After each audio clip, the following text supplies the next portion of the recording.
Got goosebumps. Good morning and welcome to Palma de Mallorca. Welcome to the Blue Generation Conference 2022.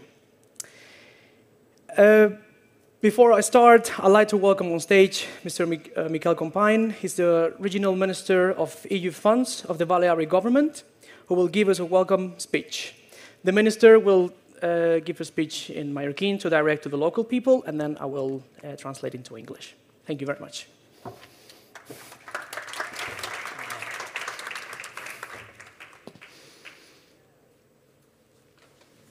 Bon dia, buenos días, welcome everybody. Sorry, my English is very bad. I prefer speaking Catalan.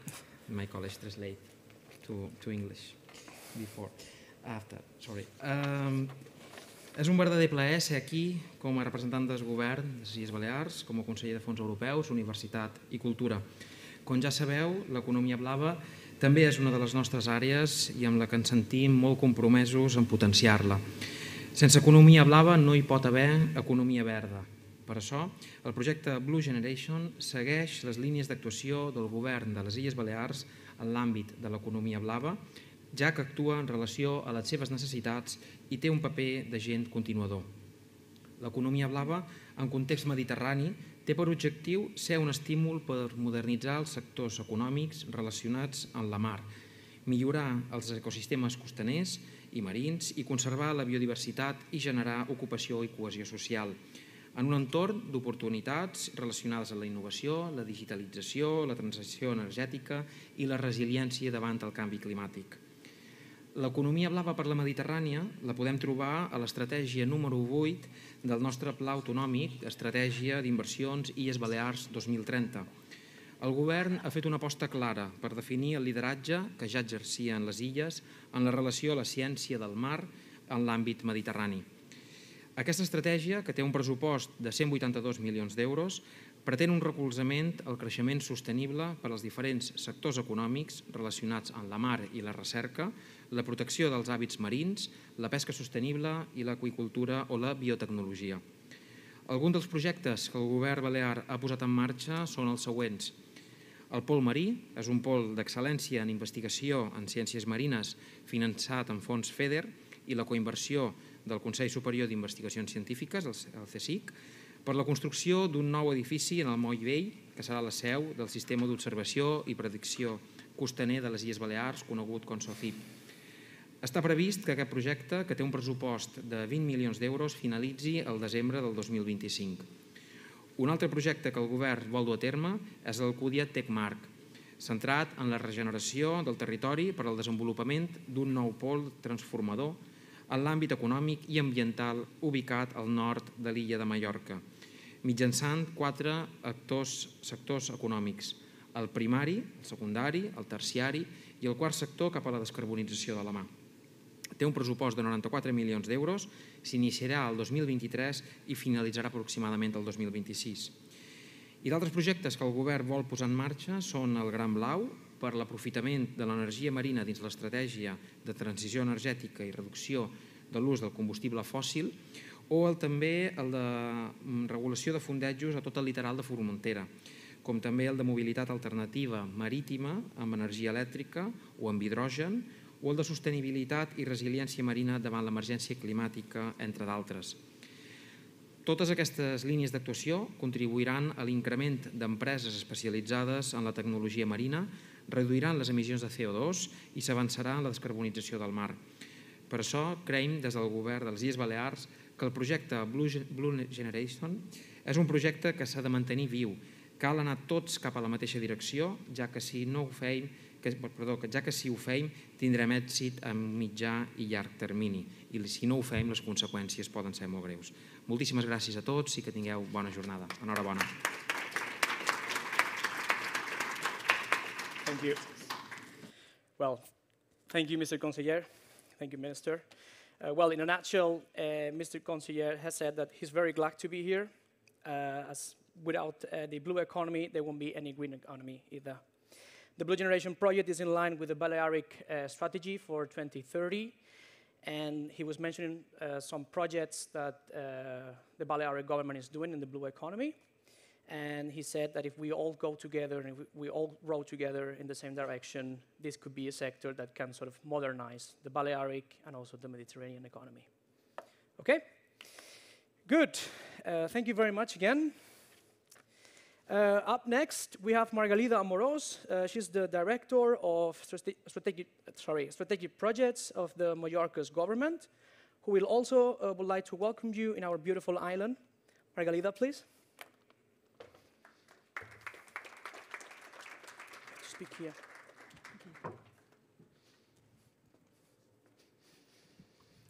Well, I will try to do my speak in English. It is signed some time ago that I'm not using, so I'm sorry about my European accent. First of all, welcome to Mallorca. Please make sure that you have time in your agenda to visit our island and enjoy this wonderful weather. Second, thanks to Christian and Silja and the organization to choose Mallorca to develop this international conference. We are in Iceland, and it really makes sense to speak about blue economy when you are close to the blue Mediterranean Sea. I will speak about the approach of the blue economy at the Council of Mallorca, the highest local authority in the island. Our way to work involves the collaboration between our 52 local authorities. We understand that it's time to work together and involve the local level in the recovery plan of Europe. There is not really challenge if the local authorities are not involved. We also work together with the regional government. As far as I know, we can say that it's the first time that this collaboration at the strategic level have been done. And today we can already talk about success results. In the Council of Mallorca, we work to transform the European strategy approach into strategic projects. That means that we develop the projects under a realistic work plan with milestone and executive calendar. Today, the Council of Mallorca is involved in different strategic projects that will share objectives with the blue economy of Mallorca. 2 strategic projects to protect, conserve the littoral and promote the green activities. Mallorca Living Hub and the Restore Alcudia in the northern lagoons of Mallorca. And the most ambitious strategic project, Alcudia Tech Mar. A briefing of this project, the transformation of an old thermoelectric plant in Blue Economic International Center. The Alcanada thermoelectric plant was in use between 1957 and 1992 and was the most important transformation in energy terms by Mallorca. The building has been classified as an heritage cultural asset. Today, the plant is in ruins and have serious problem of industrial soil contamination.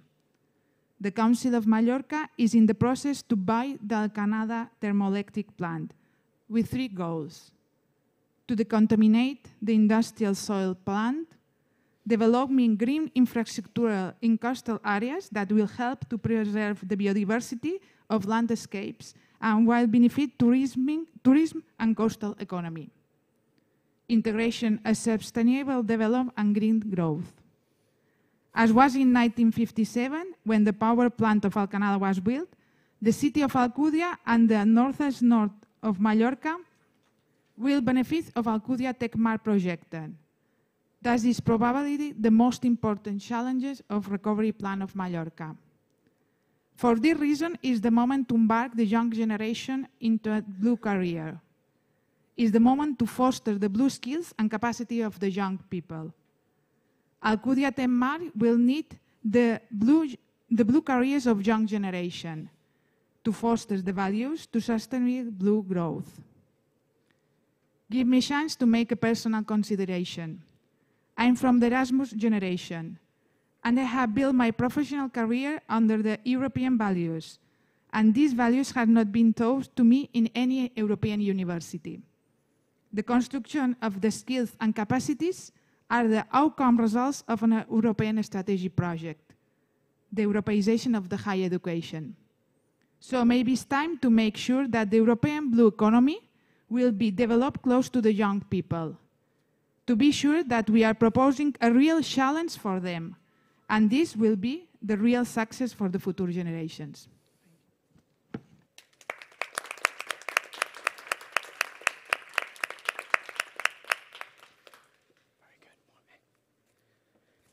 Thank you very much, Margalita.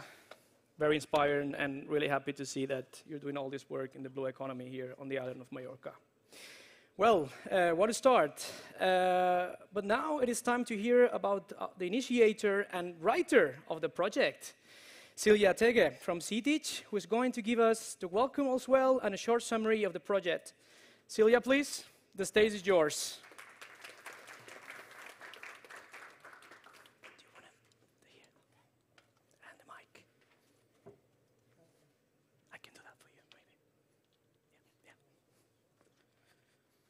Okay, thank you very much, Christian, and welcome to Mallorca, everyone. It's lovely to have you all here. I'm very pleased that so many people have come to join us to do our first international conference of the Blue Generation project.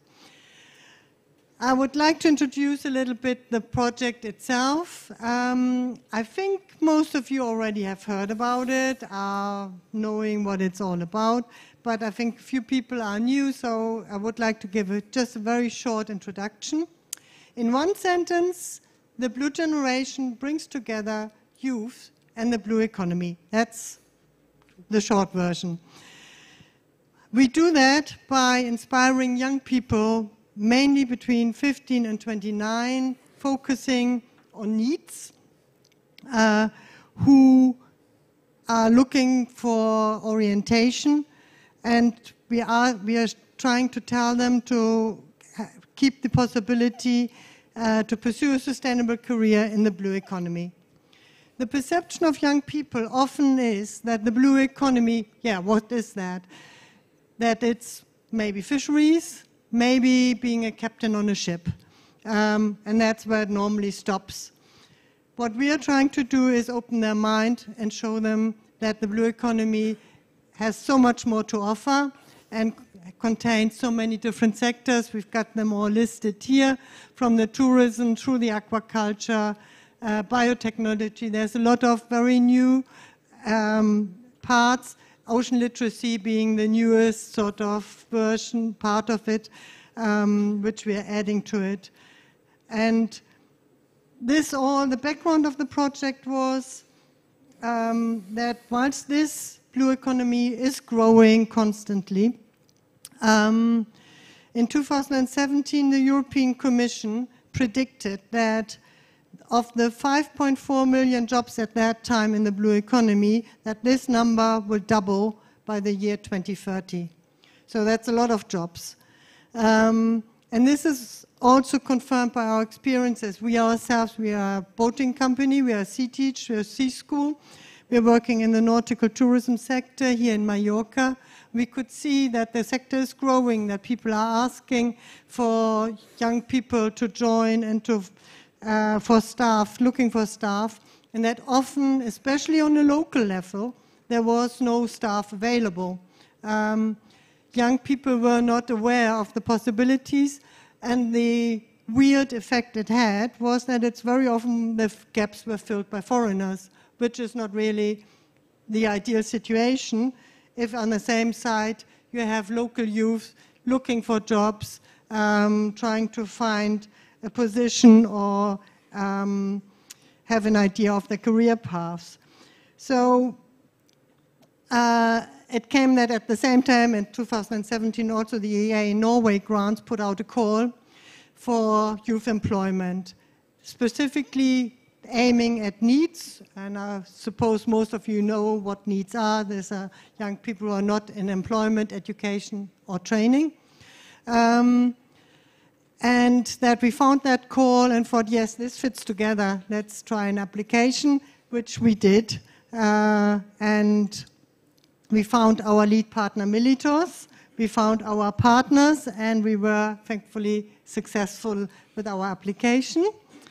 So the Blue Generation project is funded by the EEA Norway Grants Youth Fund for Youth Employment, and it started in June 2018. And It will run now, we just had an extension, until January 2024. We are not going to stop then, and that is one of the reasons why we're having this conference here, because we're going to start here now the process of the time after. We want to move this into a federation where we're going to gather members and carry on with our work. We don't want, like many projects finishes, job stops. But we will do that later. We will introduce the federation and what we're going to do and how we're planning it. The project is implemented by a very international consortium. We've got 7 organizations working with young people from Bulgaria, 2 from Greece, Poland, Portugal, Romania, and Spain. They will later all be on the stage and introduce themselves. I'm not going to do that now. And we've got 4 BlueEconomy sectoral expert organizations, 2 from Belgium, which is, one is the EBI, the European Boating Industry, which is an umbrella organization, Sea Europe, which is working for shipbuilding and ship maintenance, Submarina, who are specialists in biotechnology from Germany, and Norwea from Norway. Sorry. Oops. Okay. Just a very short explanation of how we're working. We are using methodology which is based on the funnel strategy. We are attracting, first of all, young people. For that, we are promoting the BlueEconomy to needs who are finishing or are about to finish their education. And they are in this process of making career choices, thinking of what to do. And we are going there and explaining to them what the BlueEconomy is about. And also we are focusing on young people who are without orientation, maybe for personal or health problems, who are hard to reach, or young mothers who had children, the typical group which is uncertain. We are trying to give them here an option. The next step is then we're trying to convert them by having personalized advice and mentoring if they are interested in the BlueEconomy, and finally to engage them, meaning to apply for a job, for training, for internships, for mobilities. So far we have, and I need my glasses. We have reached over 40,000 youth through social media, presentations, our advertising of our project. We have personally involved 17,000 youth in our activities, 350 educational institutions in all our partner countries, and we have involved more than 500 BlueEconomy companies. And what we are really proud of is that in the end we have engaged over 2,500 youth to find jobs, training, or internships in the BlueEconomy. And for that, we've been awarded back in May this year by the European Commission the EU for Ocean in Action Award, which we are very proud to present here as well. And so, as you saw early on in the film, we want to go bigger. This is just the start. And we're very pleased that we have here also today a representative of the EEA Norway grants, and also the European Commission will join us later live, or following live, and that we can together make plans of where this can go in the future. Very good. Thank you. Sorry, yeah. That's mine. That's mine, sorry. Good. Oi? Nope. Oh, okay. I know my face. Okay, perfect. Well, thank you very much, Celia. What a message. Really inspiring again.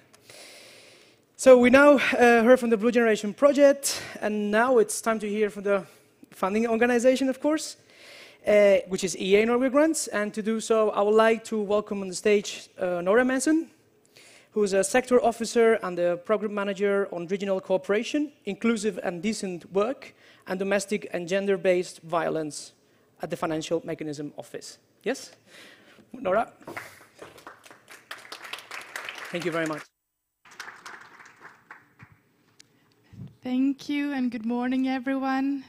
Dear partners, as introduced, my name is Nora Mesen. I work at the Secretariat for the EA and Norway grants, which is based in Brussels. It is a pleasure to be with you here today in person, discussing a pressing topic of our time. How can we best empower youth to reach their full potential in the blue economy? This topic is not only at the core of the EA and Norway grants, it is also a topic close to my own heart. Having a professional background from justice and equality and inclusion work, and being born and raised in the donor country Norway while also being half Hungarian, I know that the challenges we are facing in Europe truly are shared, both within and across borders. Youth unemployment being one of them. On behalf of the donors of the grants, Iceland, Liechtenstein, and Norway, we in the Secretariat, we work for a more equal Europe, both socially and economically, and in close partnerships with bilateral and transnational actors. Our Fund for Youth Employment, which I am responsible for managing, contributes with 60.6 million euros to support sustainable and quality youth employment in Europe.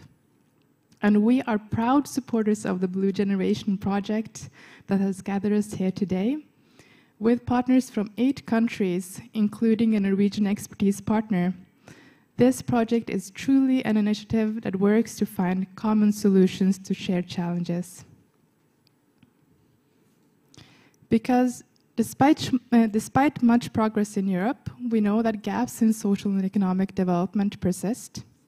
The lack of sustainable quality jobs for youth, social inclusion and discrimination are among the threats we are facing. And we know that some subgroups of youth are even more at risk of being excluded than others. Girls and women have been mentioned. We also have young migrants, LGBTI youth, youth with a Roma background, youth with disabilities. These are among the groups that are especially vulnerable to exclusion from the labor market. Moreover, the COVID-19 pandemic has taken a serious toll on the employment possibilities for Europe's youth. And Russia's aggression in Ukraine has forced many young people to fight for their freedom, and millions of people have had to leave their lives behind and flee for safety.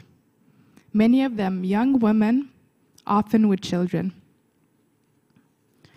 These catastrophes, have also affected the blue economy in both direct and indirect ways, including high inflation with negative impacts on business investment and private consumption, and major hikes in energy and commodity prices, generating a cost of living crisis. In this challenging context, we need to be conscious of how we better can build and rebuild our societies in a sustainable and just way. The Blue Generation project is an excellent example in this regard, using innovative approaches to strengthen competitiveness and social inclusion simultaneously. Because not unlocking the potential of our youth is a losing game, not only for the individual youth itself, but for our entire societies. Thank you much. Thank you for your attention, and I wish you a fruitful conference.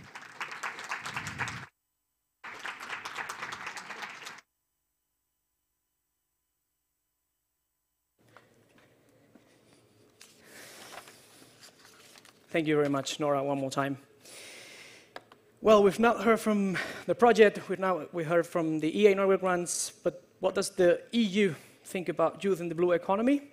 So to answer this question, we are connecting online with Brussels, where we have Andy Kontudakis from the DG Mare, European Commission. Andy, can you hear us? Of course. Good morning. Good morning to everyone. Okay, Andy, so everybody's hearing you, so the floor is yours, and you can share your screen now. Thank you. Thank you very, very much. And I'm very glad to be with you today and share with you what we do in terms of skills empowerment in the blue economy. Mm-hmm. It will take me a minute to share my screen because I cannot see it anymore. There you go. I hope you can see it now. We can. Perfect. So I will be speaking to you today after thanking my hosts, the project that that Celia said that we had just awarded this last May in our European Maritime Days, the annual forum that we hold for significant projects and significant initiatives in the field of blue economy to come together, to exchange experiences, and to build further action on the ground. For us, and Nora was very inspiring in ushering us in the conference today, it is very important to mitigate all these crises that have so hugely impacted the blue economy as well. All sectors of the economy, all walks of life, the whole of the society, but they have a huge impact mostly on remote, coastal, inland, island areas. And for that, we are particularly giving attention to the youth, because this is the most vibrant part of the society, and this is what we need to look into and how to best empower the youth to fulfill their potential. What we do in the blue economy has a two-pronged approach. We use the soft approach, and we use then a more policy-driven approach when it comes to fostering youth skills or employment in the blue economy, for example. And I will be very, very quick because my presentation will give you with food from thought, but I will just accompany with some basic ideas. The slides will be all yours afterwards. I will try to convey the messages of what we do to softly, if you like, to approach youth and to build on their potential. First of all, we have the Ocean Literacy Context, an initiative that it is about establishing a community and giving opportunities to the whole of society, but to youth as well, to promote the sustainability of our oceans and to be ocean literate and aware of what are the dangers and what are the possibilities that the ocean can offer. Within this EU for Ocean Coalition, we have a specific youth community, the Youth for Ocean Forum, which has worked over the past 2.5 years and has delivered on a lot of things, and which has been empowered through a lot of actions as well from the other members of the coalition. We had mentoring, we had one-to-one approaches, we had coaching delivered to youth that were part of this community, and we had them engaged in high visibility events. We gave them the opportunity to self-organize themselves and to organize activities of their own on their ground. We gave them voice and we gave them visibility because of the coincidence that we had this year of the European Year of Youth as well, which provided extra visibility to this youth. And this youth, a robust community now, which will continue in the future, was able to do a lot of trainings, a lot of podcasts, a lot of coaching and mentoring possibilities that were offered to them. Great important moments like their presence in COP26 or webinars that were organized for them. And what we have more for them to come up is through a collaboration that we have with the IOC UNESCO, the most knowledgeable ocean literacy contributor internationally, we will have a series of support services for youth members of our youth forum to be delivered to them. So this is the soft approach, basically.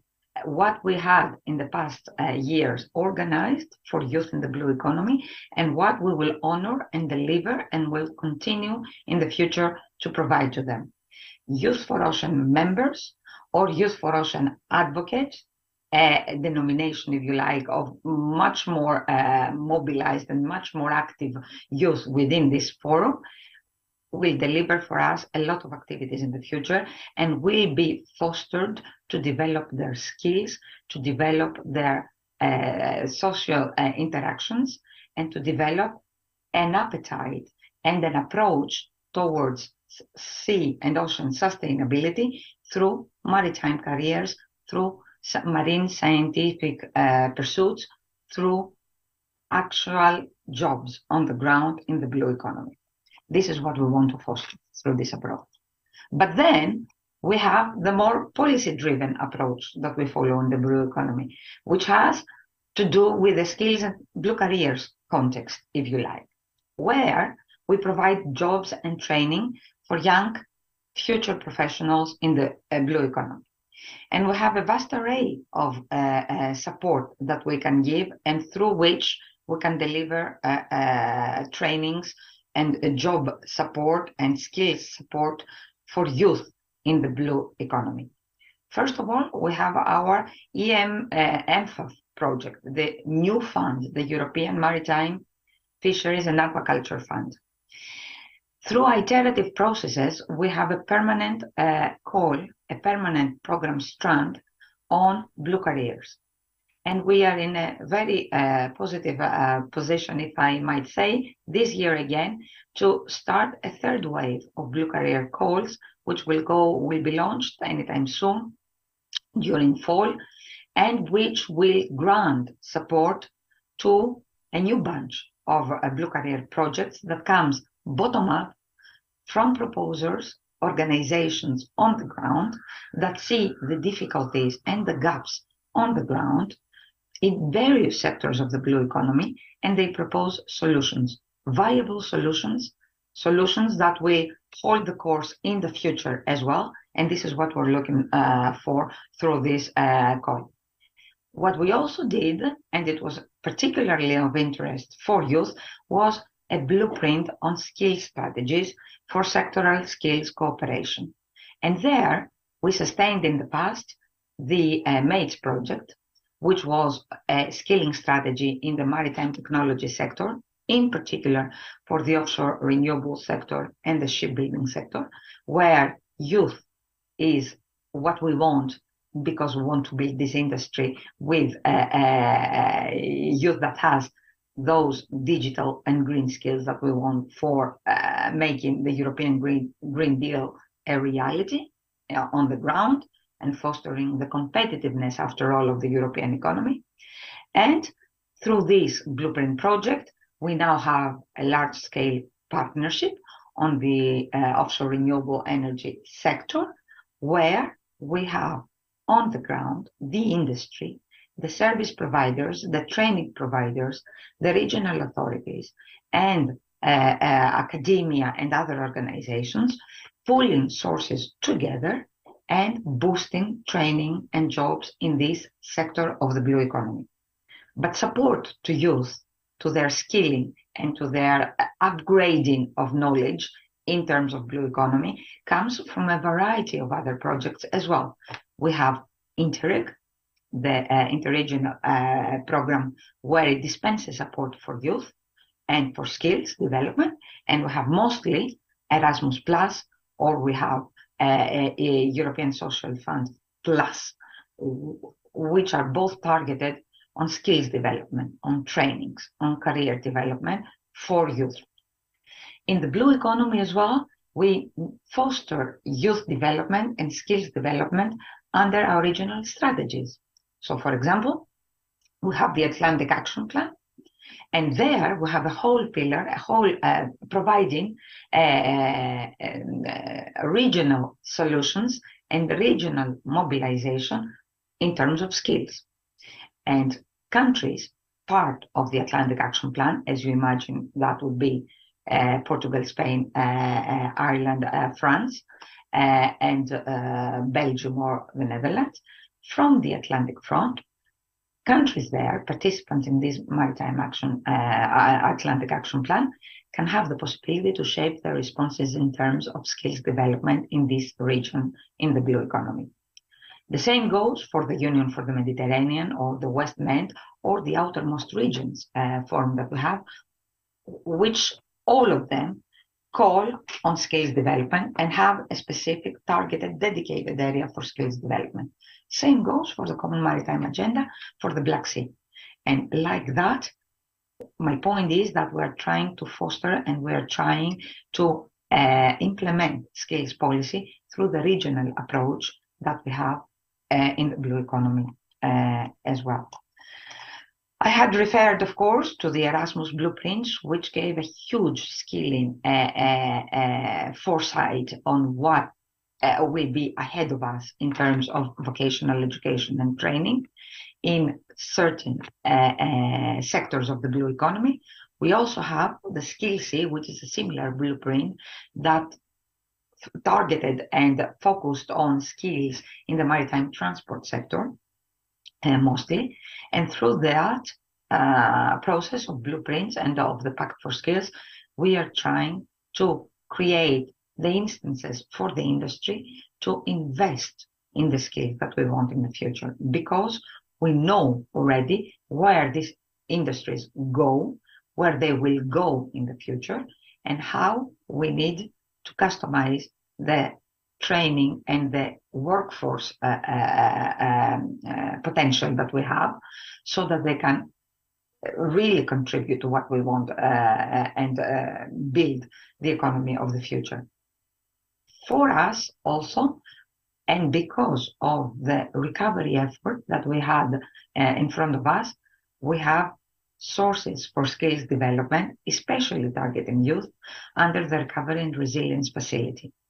There, we have a whole pillar on skills investments, and there we call on member states to shape their responses and to take advantage of funds under the Recovery and Resilience Facility to cover and to respond to skills needs on the ground, what they see nationally as needs in the sectors of the economy that they feel suffer the most and are in need of recovery funding from now on.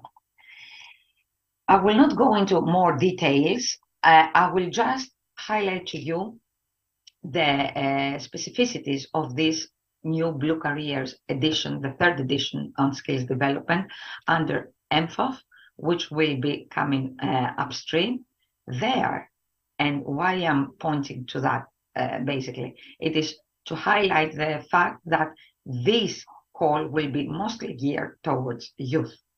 There, we're trying to tap into the digital and green skills of the future.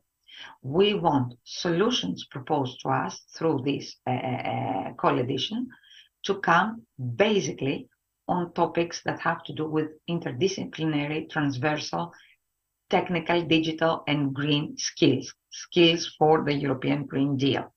And there, of course, youth is always the first port of call for us, because digital skills, for us, we know that it is much more, youth is much more prone to digital skills, and they have the capabilities to develop their digital skills better and more quickly. So we want to foster a couple of activities that will tackle the priorities that we have set, those that you see in the middle, and like that, create a context and an environment where the industry speaks with the academia and the training institutions, and we have the provision of innovative modules and training proposals, and we have the provision of practical experiences on the ground to foster youth employment and reorient operators in the blue economy and towards the need to have skilled labor force in the future. Beyond all this, we have other youth-related actions, and I will give you just a taste of it. We will be organizing soon a two-day youth innovation hackathon event, the Hack for Oceans, the second edition of it. We had a very successful one run last year, and we will call on youth across Europe to come, learn, explore, and co-create opportunities for prosperity in the blue economy through ideas, digital ideas, and solutions that we'll put in practice in this today's hackathon. Finally, I would like to remind to you us all that this year we're still within the context of the 2022 year of youth, where we provide extra visibility and extra opportunities for youth action, especially in the youth economy. We have pledged a lot of actions under the year, and we continue to do so. But what is more important, what has come out of the recent State of the Union speech, and we are in the process of organizing within Commission services now, is the following year, year 2023, which is the European Year of Skills. We will name it a European Year of Skills, and we will try hard in the coming year to provide opportunities and to tap into more opportunities for skills development, training and education in the youth, for youth and for the whole of the economy as well. And this is something that you would need to look into. I invite all of you to keep an investigative eye and see the opportunities offered through the European Year of Skills, or pledge your activities, skill activities under the year, to help you build bridges, to help you network and find other opportunities and cross-fertilization opportunities, basically, with other organizations on the ground to do something more, to do something new. I will stop it here, of course, because what we are calling on everybody in the blue economy is self-intuitive. We want attractive careers for our youth, for all the blue economy sectors. We want mobilization at regional level, and we want to tap into the youth potential, especially when it comes to the digital and green transitions, to help us grow our blue economy. Thank you very, very much.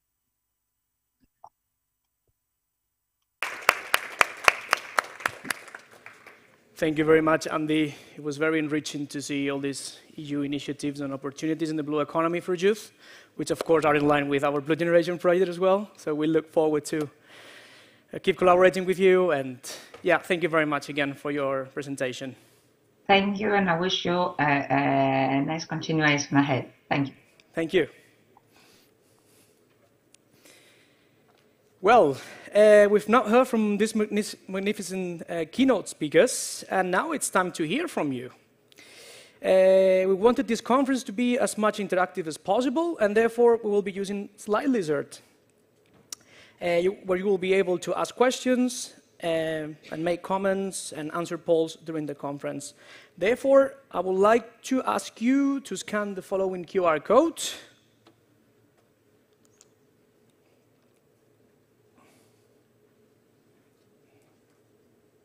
And also, I will kindly ask the online participants to scan the QR code, or if they cannot see it, just write the following link in their browsers.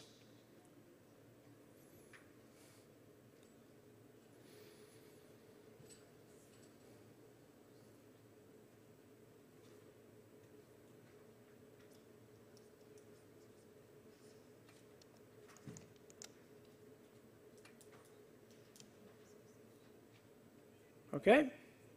No?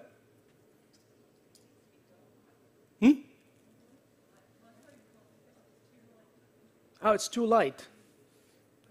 Okay. Can you write maybe the link on your browsers? Are you in? Yeah. Yeah. Great. Give 1-2 minutes. Can you give 1 to 2 hours?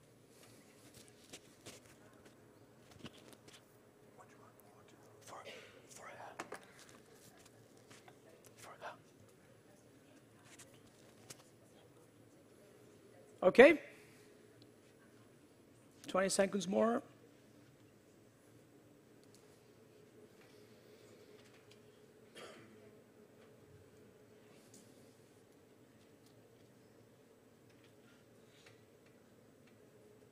Okay, yeah.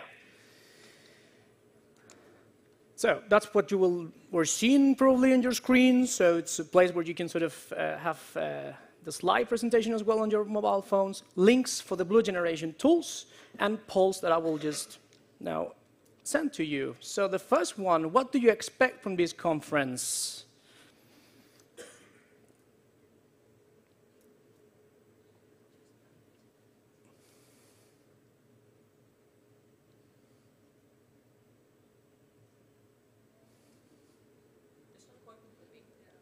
Not working?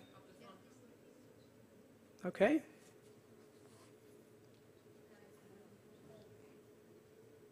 Not working? IT?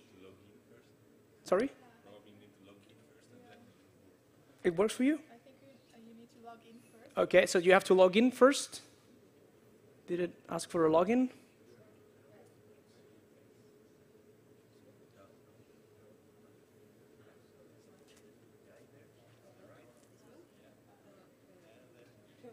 Is it what? Yes on us? Good? Yeah?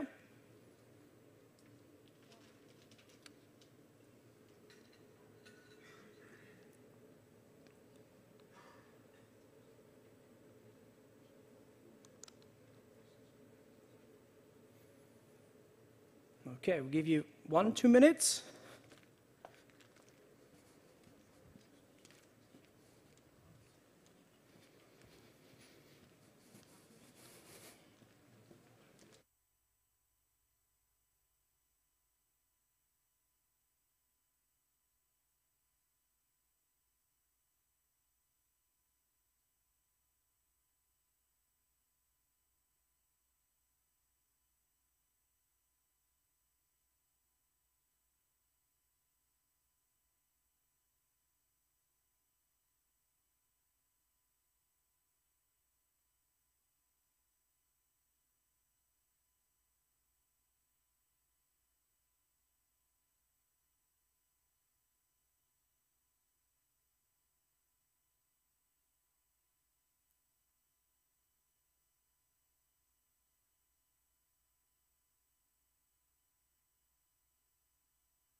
Show it again, please, on the screen. Okay, so I think we have a technical problem, but yeah, if maybe I can ask maybe somebody from the audience, what do you expect from this conference? So for example, Yasunas, what do you expect from this conference? That was out of the blue, but yeah. Yeah. I'm expecting that people would know more about BlueGeneration. Yeah. Also attracting youth to our project. Mm-hmm. But also the most important thing is that we will, let's say, figure out how to work after the project is done. That is the BlueGeneration Federation. We will gonna talk later. Perfect. Thank you very much. And Monica from Cyprus, what do you expect from this conference? Thank you, first of all, and congratulations for the very well-organized conference.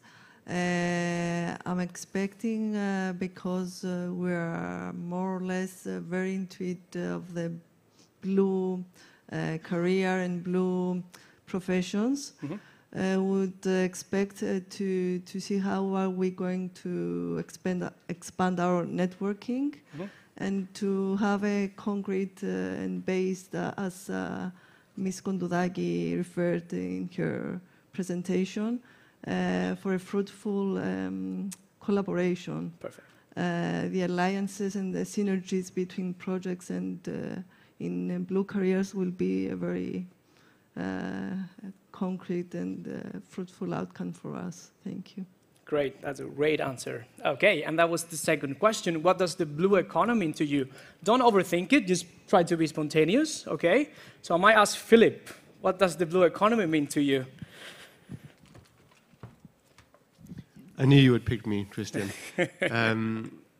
Well, for me it's quite easy because I come from the boating industry, so for me it's boating industry, nautical tourism, but I would say also a lot of opportunities for young people. I think those are the key words that come to mind. Perfect, thank you. And where is Andrea Cavulotto? What does the blue economy mean to you?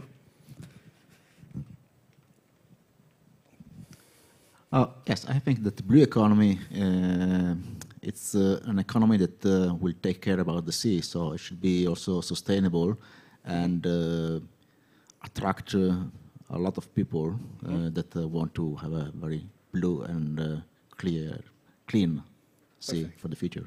Great, great answer. Okay, so that was it. So we say sorry for that, but sometimes IT happens. Okay, so now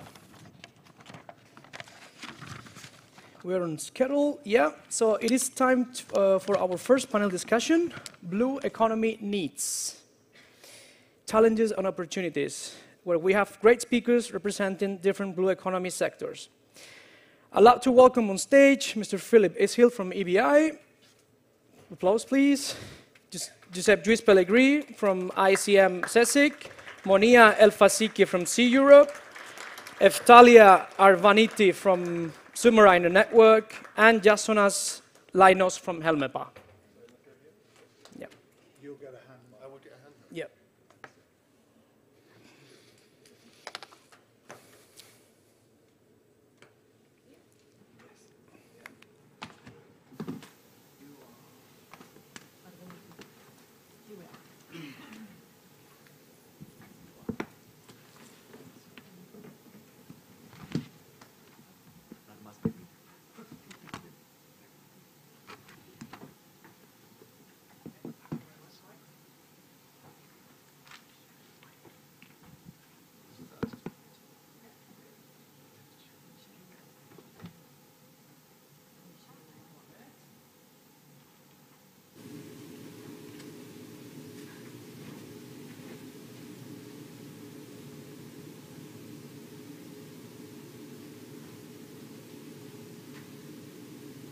Okay, we're back. Thank you very much.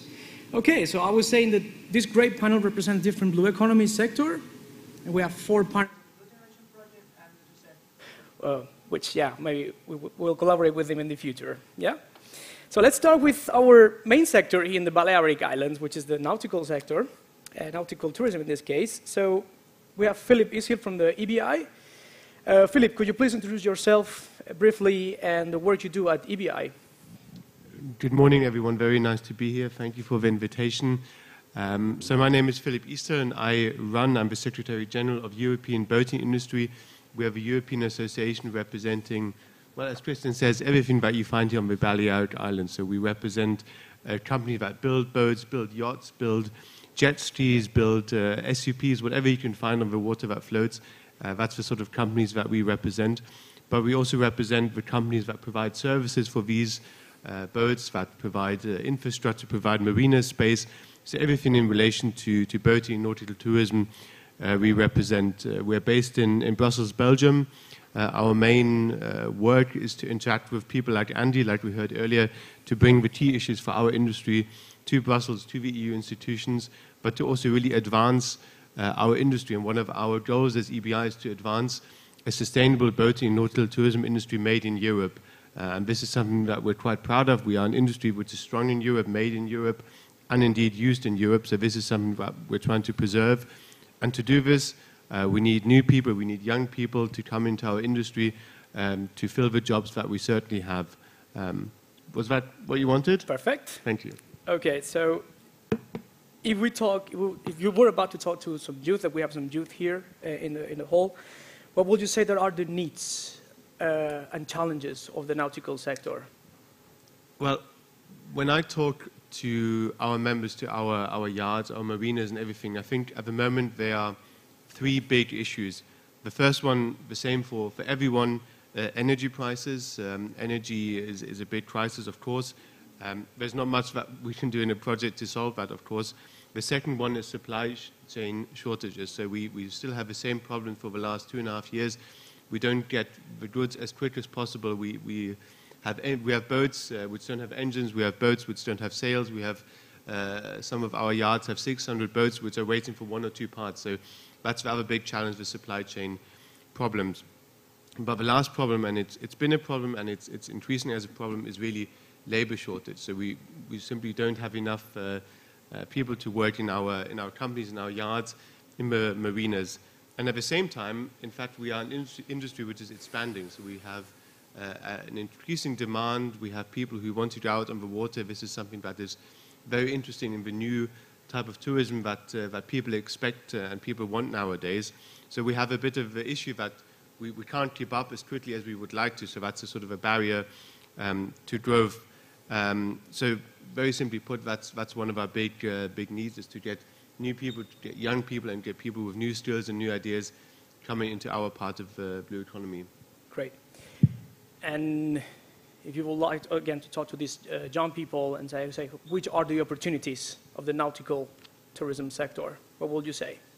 Well, I would say in our sector, and it's true for the entire blue economy, but it's true for our sector, we have so many different types of jobs. So if I look at the manufacturing side, so to build a boat, it's a real craft. We have some more or less industrial production, but we have a lot of yards which are quite small. So in those yards, you need everything on a boat. So everything you have in your house, you will have on a boat. So you need electricians, you need painters, you need boat builders, boat designers, you need all types of craftspeople. So you need people with vocational training, but you need people with academic training as well to come into the jobs. But on the tourism side, so in the marinas that we see here all around Mallorca, in the service companies, in the chartered companies, you have typical hospitality jobs. You have jobs which are in the marina, to be out on the boat, to welcome people. So here you have very different types of skills that you need. You have more highly skilled, but you also have jobs which are maybe more entry-level jobs, which you enter directly after well, some sort of training, or even just very little training. But also on the nautical tourism side, in the charter business, you have jobs which are more crew-related. So those are all maybe entry-level jobs, but you also have ones like skippers, which are more high-level qualified jobs. But also on the services side, we have all types of jobs in the blue economy. We have boating schools like Sea Teach. You need people in maintenance, you need people skipping the boats, showing the boats, teaching young people how to go sailing and boating. So it's really everything out there. Perfect. Thank you very much.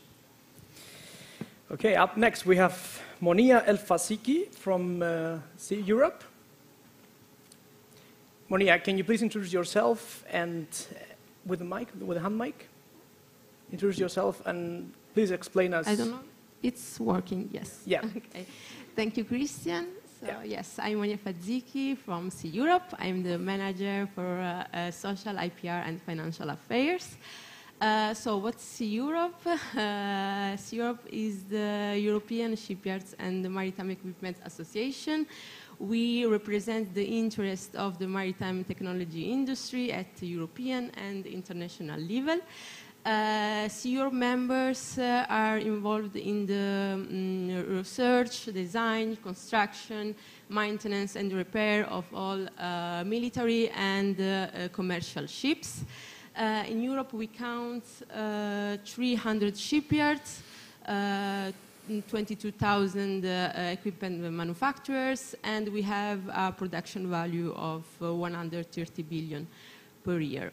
So for those who don't know, the maritime technology industry is mainly, consists mainly in the shipyards that build the most high-tech vessels in the global market, such as the cruise, research vessels, fisheries vessels, aircraft carriers, and so on, and the maritime equipment manufacturers that are focused on the development of the technologies and the maritime equipment for the ships, for the security operations and safety, and also for the greening of the vessels. So that's more or less with Europe and Okay, thank you very much. So if I will ask you, what are the needs and challenges of the shipbuilding sector, what would you answer? Okay, maybe we'll start with the challenges. Yep. One of the most important challenges already mentioned by Nora before is due to the COVID-19 outbreak and also the most recent war in Ukraine and its related energy crisis that has impacted very hard our sector, also causing a downsizing in production and therefore also a risk of losing jobs, sectoral skills and know-how. And this risk, it will have a cost, a very high cost, because to have like know-how and skills in Europe is very important. To not only for the twin green and digital transition, but also to build the vessels that are protecting and defend the European borders. So that's more or less our challenges. We also have the problem to attract and retain the workforce and the youth. We are facing an aging, also another problem with the aging workforce. In fact, 40% of our labor force will be retired in 10 years. That will be very dangerous, especially because now we are also facing a very competitive distortion from Asia. And so we really need to have the new workforce and youth in the sector. And also more women, because we only count 20% of women in our sector. So it will be great also to have some women on board. For the needs, as I mentioned, skills, education, employment are very crucial for us. In fact, our companies now have to adapt themselves and also their workforce to the new technologies, so to the new green and digital technologies, robotics, artificial intelligence, and so on. So we really need to invest on skills, on the employment, and on youth people. And yeah, that's more or less our needs. And perfect. And you almost answered, but what will be the opportunities for youth in the sector? Opportunities. We know, we are fully aware that our sector, like the shipbuilding sector, is called the sector of the 3Ds. So it's dirty, difficult, and dangerous. But it's also important to know that it's one of the most innovative and advanced sectors in Europe, because we are like the first. We are first in the market for the new complex vessels, the green and complex vessels. We are retrofitting vessels from polluting to the climate-friendly vessels, and so yes, we need the new workforce and new talents in the sector, especially to reach our key goals, that is the climate change and also the economic growth and for the future generations. And yes, and we are mainly in lead, if I just remember a needs that we have in some profiles that are more, for example, electricians, naval engineers, pipe fitters, welders, and yes. So that's, and I also would like to invite you all, if you are interested in our sector, to visit our companies and their work on the ground, and maybe also visit their website. And so on. I made her now on the 3D. Very, very innovative. Thank you very much.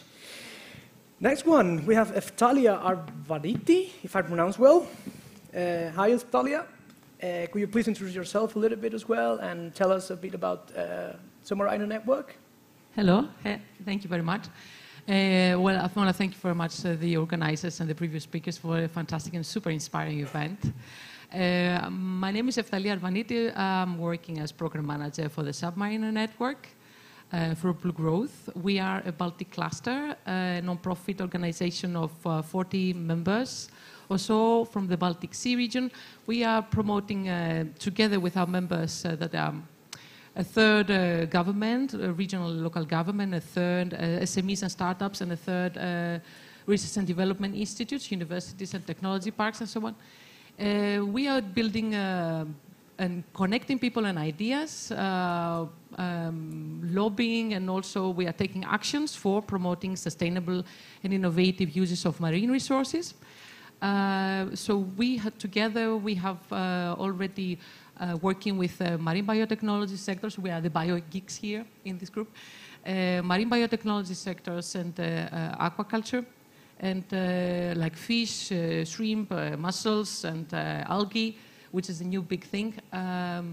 We are setting up the sectors also up in the north, but also doing technology transfer and collecting of ideas and lessons learned to make it more sustainable and more attractive for youth also, and for investors. So a lot of activities, a lot of things going on at various levels.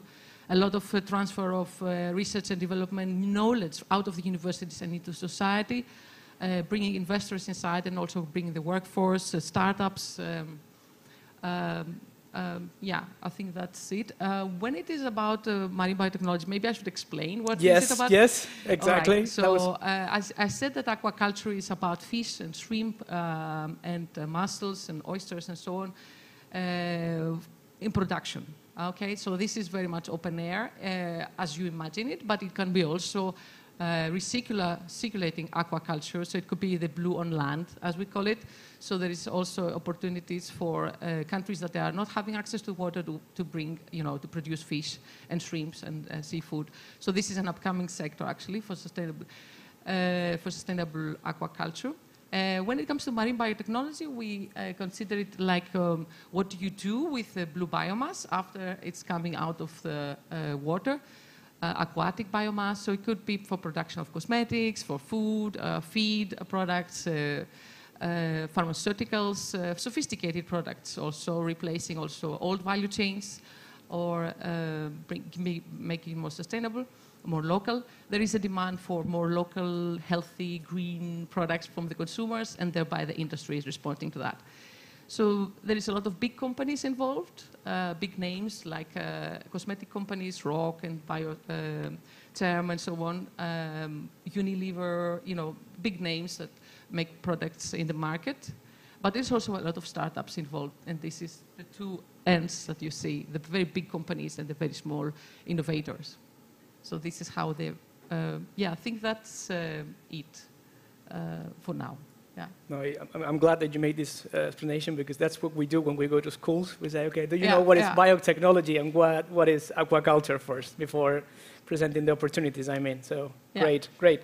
Okay, so in these two sectors, what would you say, what can you find needs and challenges?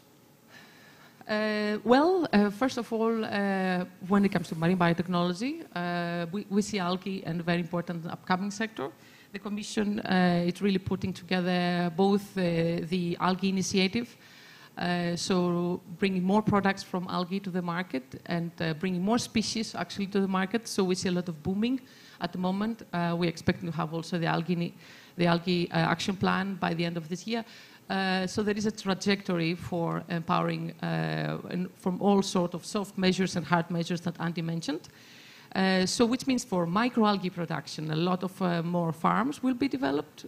So we need, and also for sustainable fish, for example, we need more workers.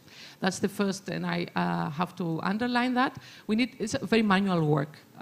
Okay, so either it's actually on land, either microalgae or fish, or maybe it's actually in the open sea or offshore, near shore. It's manual work still. So we need a lot of workers, and we need skilled people. So where we get them? That's one thing. The second thing is that we need more startups, more knowledge coming out. So we need also, in the encouraging environment for startups to set up. People have a lot of ideas in the universities. They don't even know that they can form a startup. So often we see students that they have bright ideas. They don't know where to start. So we need an encouraging environment from the universities, from clusters that are the regional clusters that have also, that condensate the needs and the companies and the knowledge from the universities, and also the regulatory environment, so that we will have opportunities for a fertile environment for startups to come out, for example. Yeah, definitely. Thank you very much, Eftalia. Thank you. Okay, and for the opportunities, yeah, you also mentioned them, but you want to... Yeah, I think that what we should mention is the social inclusion that Nora mentioned is very important. We need people coming out. We need all the workers we can get, so this is very important. How to train them? So we need there's training opportunities, internships. So when the people, young people want to get involved, or retrain the silver generation, because that's all. I mean, I know that the project is about youth, but it's also about declining sectors like fisheries. So retraining people like in aquaculture, that would be fantastic skills they have, so they can be retrained. I think that's very important. I would like to mention. And the last thing is a lot of projects right now, EU projects, regional projects, national projects, EMFAF or national or European horizon. They have always in their tasks training. So there is a lot of information. Like, for example, I brought here the CMARC. I have some pamphlets. This is about 12 million euros seaweed project that just started now in Europe about demonstrating seaweed and product development. And it is a hard skills development activity. So I would say that the people would like to be involved, like look at the projects and look at the EU for Algae, for example, stakeholder forum that the Commission has formed. So try to condense the knowledge into one-stop shop so it can be more accessible to young people. There is a lot of opportunities. Okay. Thank you very much, Eftalia. Thank you. Next, we have Josep Lluís Pellegrí from Institut Ciències de la Mar, which is a research reference center in Barcelona. So, Josep Lluís, can you please introduce yourself and tell us a bit about FESIC? Thank you so much, Christian. Thanks for organizing this and for having me and my institution here. The Institut de Ciències del Mar, it's a research center with an accreditation of excellence. The Severo Ochoa accreditation is a single marine research center that has this accreditation. We are a truly interdisciplinary center that has over 300 employees, 80 researchers, and we host many visiting people throughout the year. We also are very committed towards formation and at all levels, from undergraduate to graduate levels, and are also truly committed with social impact. We feel that research and technology of excellence is fine, but those are not the goals. Those are the tools. Those are the tools for transforming our society, for having more sustainable in the full sense of sustainability, that is being part of this Earth system where we belong. So we have to transform our society in that direction. So we have a real commitment with social actors at all levels, with our neighbors, with organizations, NGOs, and also with economic sectors in our city, our regional governments, and at the state level. Thank you. So in the research ocean literacy sector, what would be the challenges? Yeah, well, precisely this week we had this beautiful meeting where Silja and other people here were. That was the European Marine Association of Educators. So this is, I would say, this is a real challenge that we have to incorporate basic knowledge to the entire society. That's one of the goals in this association, particularly also for our institution. But this knowledge has to go beyond, that's what we were saying, has to go beyond pure cognitive knowledge. Okay, it's fine to know how the ocean works, what is the air system, how it operates. But this knowledge has to be accompanied by many other skills, innovation, creativity. Those are basic skills that we have to teach our people, no? And also collaboration. Collaboration is so important, and this, of course, has to come together by the hand with new technologies, digital technologies, blue technologies, real green technologies. No? But all this together is what can transform, we feel, no? That can transform our society towards what I was so happy, and we are also happy to see that are the main values that the European Commission is endorsing. This new society, a society that is resilient, a society that is inclusive, that is collaborative. And this is, I think, one of the main visions that our institution has, and I believe every time more and more research institutions are adopting this vision. Perfect. And what is your sector demanding? What is needing? Well, our sector, we have this situation, particularly in Spain, no? And probably it's more happens more in southern European countries, no? That we are forming beautiful researchers, beautiful people, and they are staying many years in other countries, and then we many times don't have the capacity of incorporating these very well prepared people back to our country, no? Because I think that what sometimes our governments don't realize, that we have to invest in basal and metabolic investment to have the structures that are so necessary so that we value all these ecosystemic services now every time even more and more in terms of pollution, in terms of crisis of energy, of course, climatic crisis, all these things. The only way that you can prevent and advance to the future happenings is that you put money in basal investments. No? This money at the short run,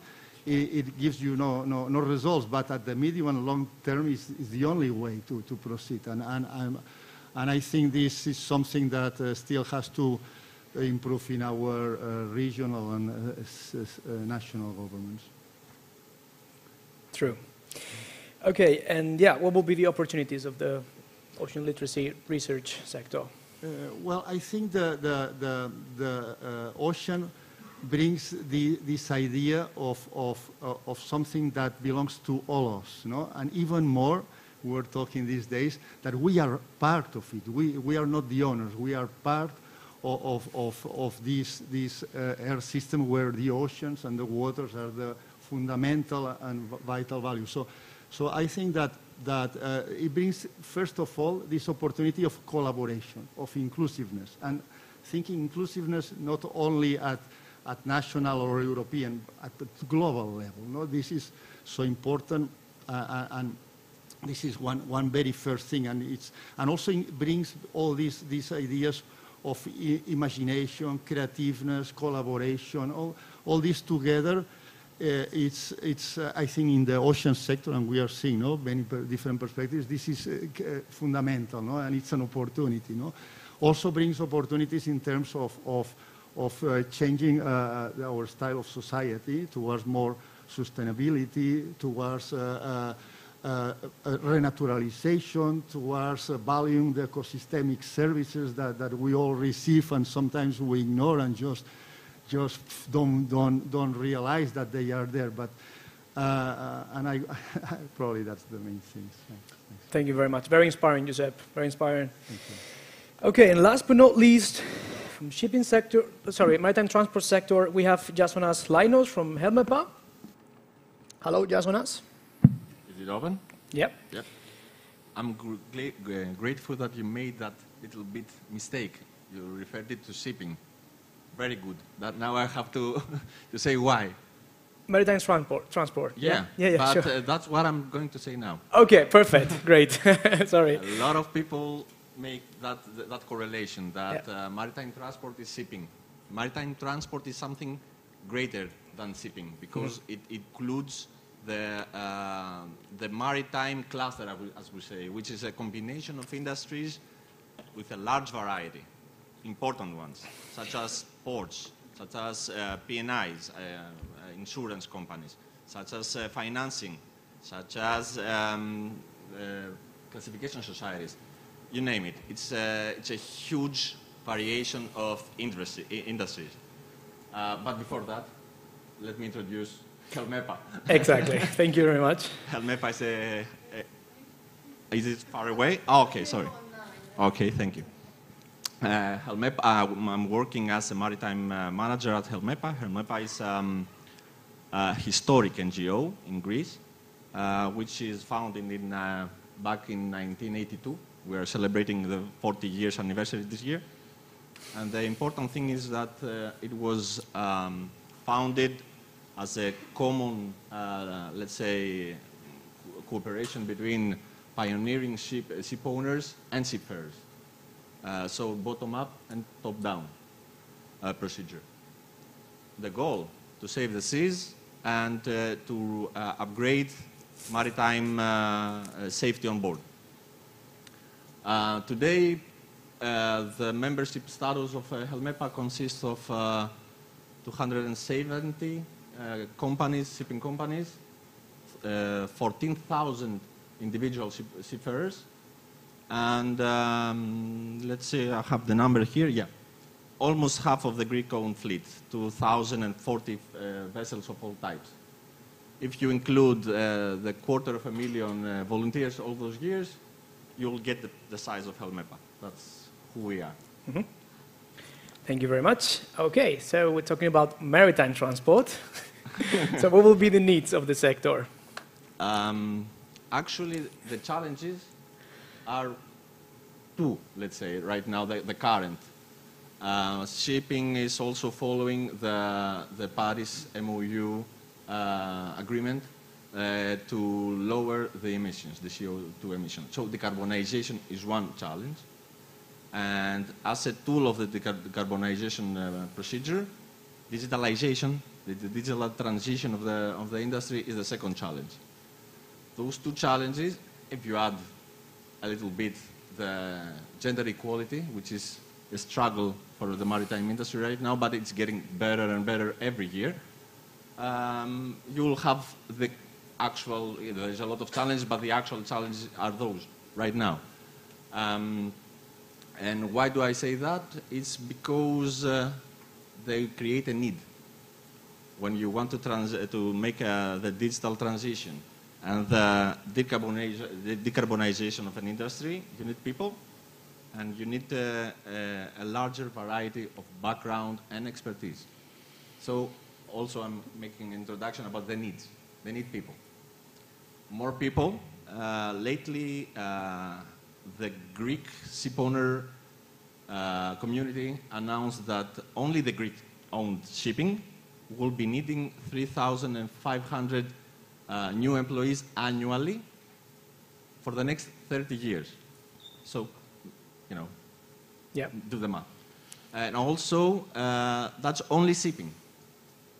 Imagine the huge, when shipping is changing, all the other cluster is changing too. So they have the same, as you mentioned earlier, my colleagues here, who have the same needs as the shipyards, as Italia said previously, the same needs.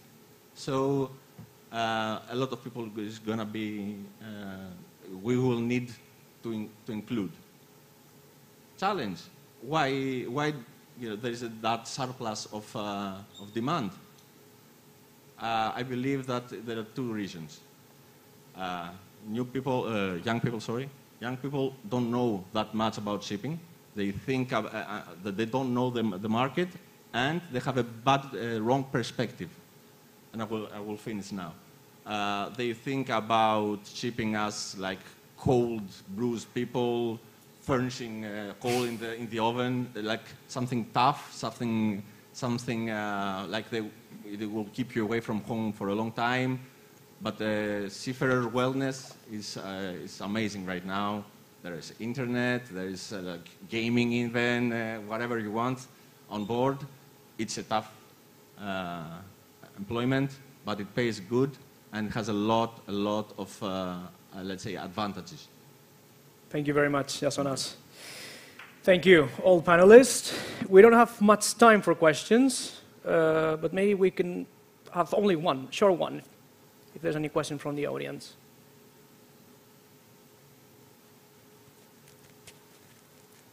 Carla, any questions online? Yes? Okay, so maybe, can we have a mic for Carla?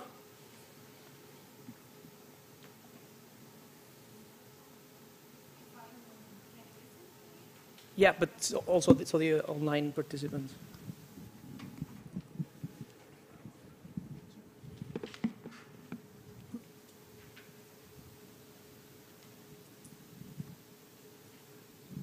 Thank you. Hello. So we have a participant online that asks, how does the sector of recreational boating incorporate the latest technology advancements in telecoms? Okay, yeah. That's a challenge. Yeah. The latest technology in telecoms. Give me maybe a day and I can research. Certainly it's a topic for the boating industry to incorporate all the latest technology on sustainability, as we heard, the same as for shipbuilding, shipping, for digitalization, and certainly for telecoms, I assume as well, when it comes to availability of internet, not just in the marina, but also further ashore, have better means to understand what is happening around the boat, so that it's not just about looking and looking at the radar to see what is happening in the water, but to also have technology to show you if there are, for example, any dangers to navigation, such as containers or large mammals in the ocean. I can imagine that these are the sort of issues that our online colleague is asking about, and I think these are all being incorporated into boat building, into digital technologies for the boating industry. Very good answer. Okay. Thank you very much, all panelists. And yeah, if you have any further questions, please do so later. And also at the end, we will have a quick round of questions and answers again. Okay? Thank you very much.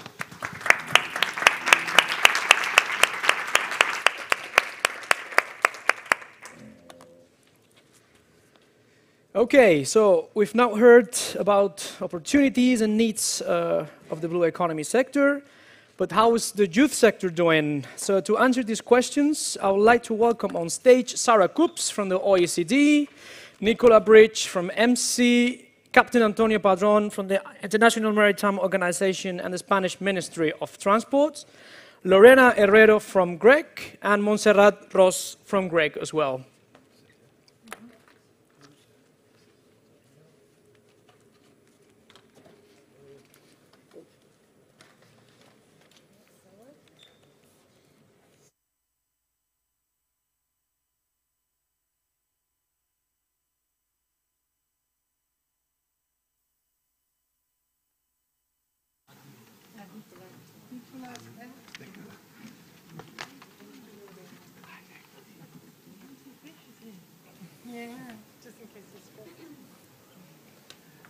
Okay, Sarah, so you have your laptop here as well, just in case, yeah?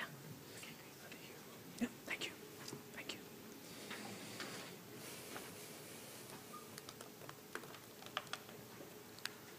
Okay, welcome again, thank you.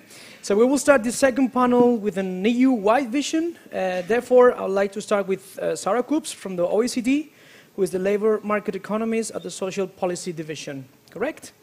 So Sarah, can you please tell us what are the needs and challenges of young people in Europe right now? Sure. Just to start out, I'm not just going to, I'm mostly going to be talking about Europe, but about the OECD countries in general. So, as you all know, the pandemic was difficult for a lot of people, but one population group that it was really, really tough on was young people. They experienced a bigger spike in unemployment than did other age groups, but also their educational outcomes and just their mental health really suffered more so than other population groups. luckily, we're seeing recovery for many young people. Policymakers across the OECD really learned from the global financial crisis, where youth unemployment basically took a dive for more than 10 years, and really invested a lot in measures to help improve youth employment. And these measures, as well as the general economic recovery, really helped many young people sort of regain a footing. And as you can see on the chart, for many countries across the OECD, the NEET rate in the third quarter of 2021 was even lower than 2 years prior, and even in the ones where it did rise, the rise was mostly limited. Now, that being said, in many countries and among these several Southern European countries, the NEET rate, so the rate of young people who are neither active in employment or in education or training, is still quite high and still affects close to or more than 1 in 5 young people in the 15 to 29 age group. We already heard in the introduction some of the young people or groups of young people that are often overrepresented among NEETs. Young people with lower educational backgrounds, young women who have to take care of their young children, those that are in ill health, and unfortunately also we see intergenerational transmission of disadvantage, so those that have parents that also have low educational attainment or who are not working are also more likely to be NEETs. So how can we get help to these young people? Well, in many cases, the public employment services can provide that support, but we also see that around 68% of young people in the 23 OECD countries for which we have data who are NEETs are not registered with the public employment service. Yes, are not, and then among those that are actively looking for employment, 56% are registered, so almost 1 in 2 who are actively looking for work are not registered.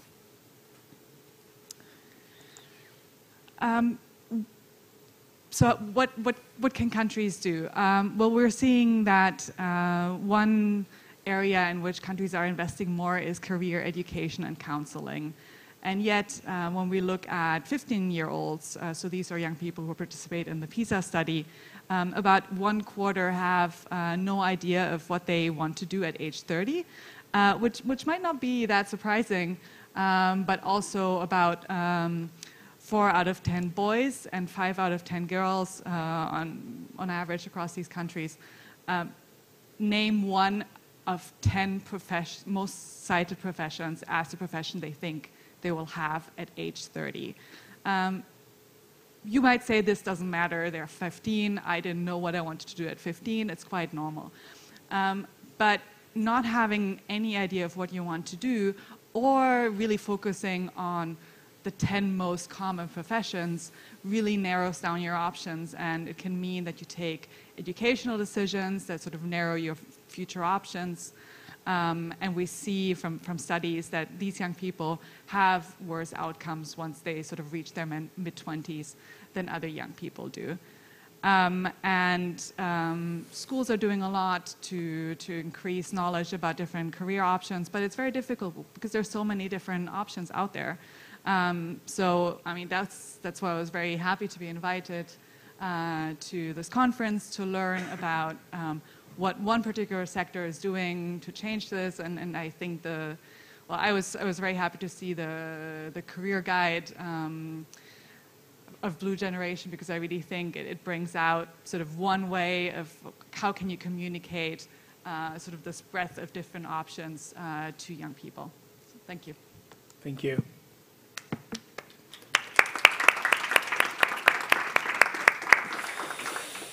Okay, so we've heard about this youth problems, but of course we have lots of organizations and initiatives trying to tackling the problem. And to do so, we want to hear from Nicola Bridge from MC and their initiative about blue schools.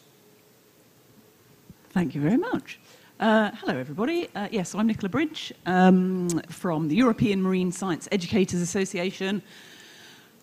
And I'm a bit tired because we've just had our 3-day conference that some folk in the room here were at. So it's really nice to be here, and we had a fantastic time. And I'm just going to just go a bit mad because this is the MC fish. This is our stress fish that we take around with us. So Celia and her team have been looking after our fish. Works well. Yeah, it works well. So Blue Generation, what an amazing initiative. I love it, and it really, really connects with the European Marine Science Educators Association and the work that we do. And kind of what I'm hearing really is from the folk in the room is that we need to get young people understanding more about the opportunities for them in the blue economy and the careers that are open to them. So if that's the need, I think from our side of things as marine educators, there is the need to really excite children about these opportunities and empower them to know that those jobs exist out there for them. So the members of MC, which it's a network across Europe, deliver some really innovative, amazing work in that field. So how can we help children to know that this sort of future is there for them? But then the challenge is obviously doing that in school.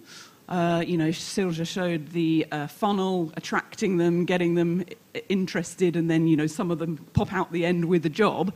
But how do you even get them into that funnel in the first place?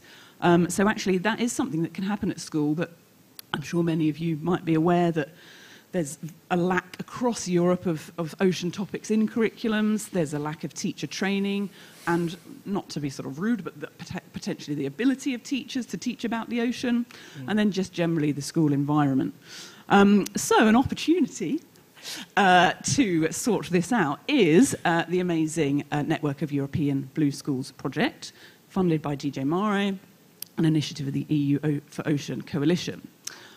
So basically, to become a blue school and become part of the network, what we wanted is to empower teachers by providing tools, resources, a handbook, to help them to think about bringing the blue or finding the blue in their school. So the kind of principles of it is that it's based around environmental education, helping children to understand about sustainability, that empowerment thing. It's not all doom and gloom. That it's active learning. It's not just sitting there, filling in a form or listening. It's doing something. It's something that they're interested in. Open schooling is really, really important, and really, I think, important for the group collected here. So bringing the community in, bringing career professionals in, bringing people that work on boats into school so that children can meet them and realise that, okay, this isn't a scary person or a scary job. It's actually really cool and exciting. And then project-based. So the next slide shows actually the success of the EU Blue Schools network thus far. So 150 schools are taking part with 20,000 children doing blue school projects, finding the blue. They get a certificate which they like. And examples of the kind of projects that the children have done are creating their own products from algae, working with elderly people in the community to learn their kind of ocean languages, mini boats, sending mini boats into the Atlantic, but all working with career professionals and kind of breaking down those barriers, I would say, between being a school child and seeing somebody that has a job that they could potentially have. So yeah, that's the kind of final slide there. Yeah, it's, again, so the principles, developing a project with interlinked activities, working with career professionals, having a clear output, involving all of the students, collaborating with a local partner, and communicating that to the community. So it really feels like a kind of a basis for the Blue Generation project within schools, putting them into that funnel. So there we go. Thank you very much. They do. Yeah, Nicola and the team are doing a really good job. We've been in the conference for the last 3 days, and it's been really, really inspiring. Congrats. Okay, so Nicola has talked about the EU Blue Schools Network, but now we're going to hear about what the Spanish ministry is doing right now. So for that, we have Captain Antonio Padron, who will explain us also what the job they're doing.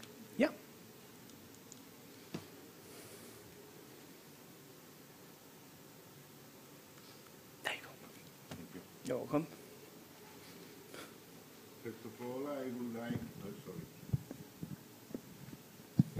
First of all, I would like to express my thanks for the invitation, and it's my second time collaborating with this project.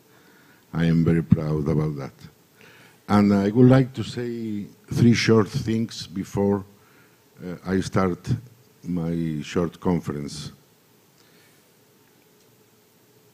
Speaking about the needs, the challenges, and the opportunities, the maritime sector is not well known by the public in general. Why I was working ashore. I was captain, but why? My father was seafarer. My grandfather was seafarer. It's a question of family, tradition. But many, many of our young people don't know nothing about the sea, nothing, and the possibilities for to have a job. I think at the same time that this sector must give to the society a perception of more quality.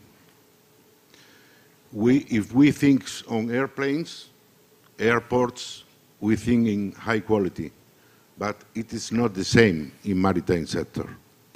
We have the coastal fishing in the worst conditions, laboral conditions, and the offshore sector with the best technological conditions.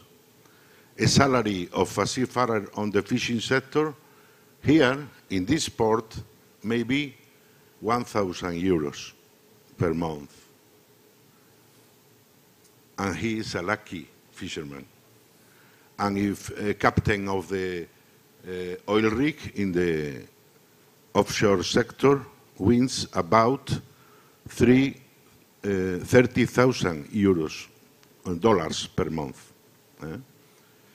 This is a big difference and many differences on technology. We must give to the society a perception of more quality. And finally, about these 3 short questions.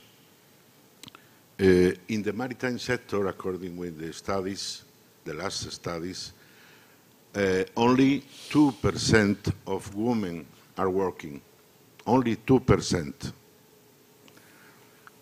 We are speaking about inclusion, but this is another important point.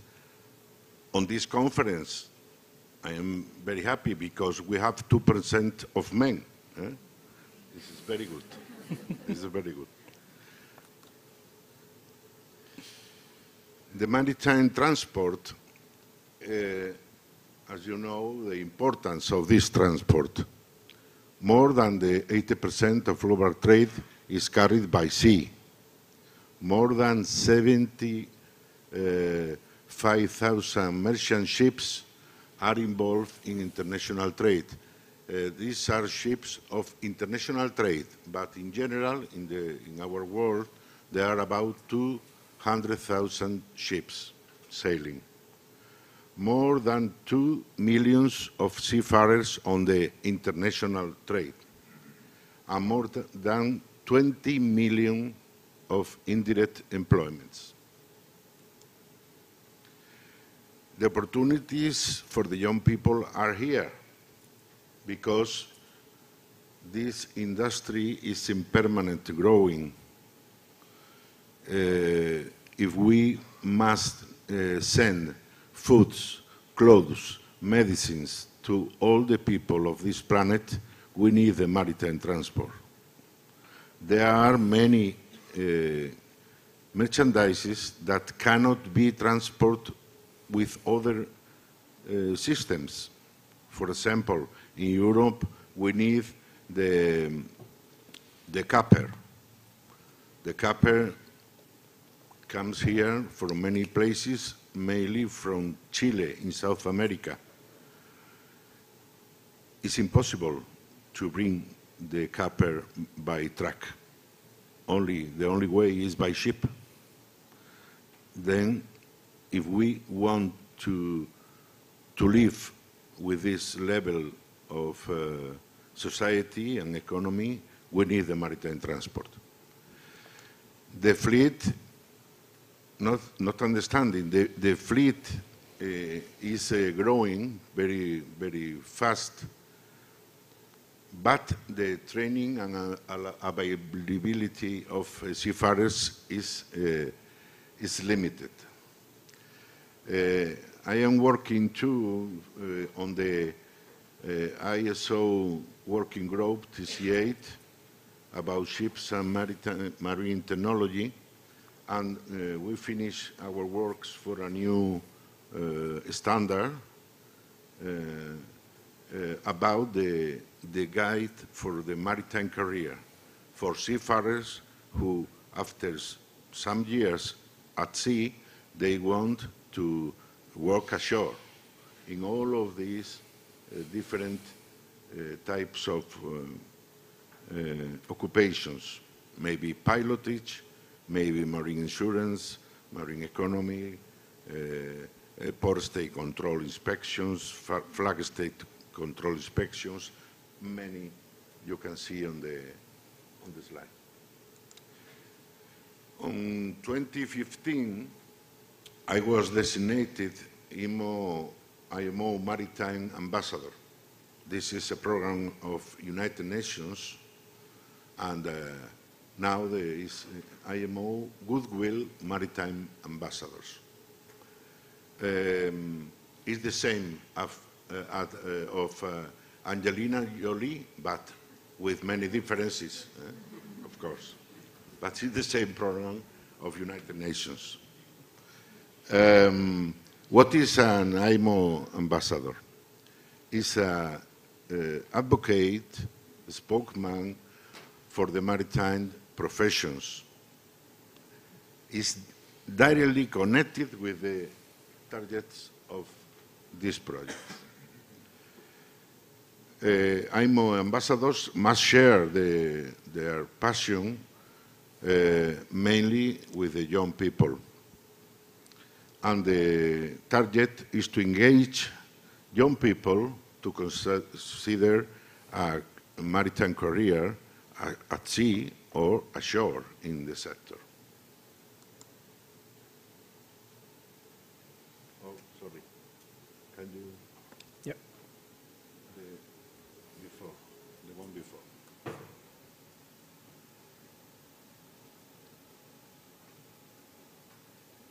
Oops.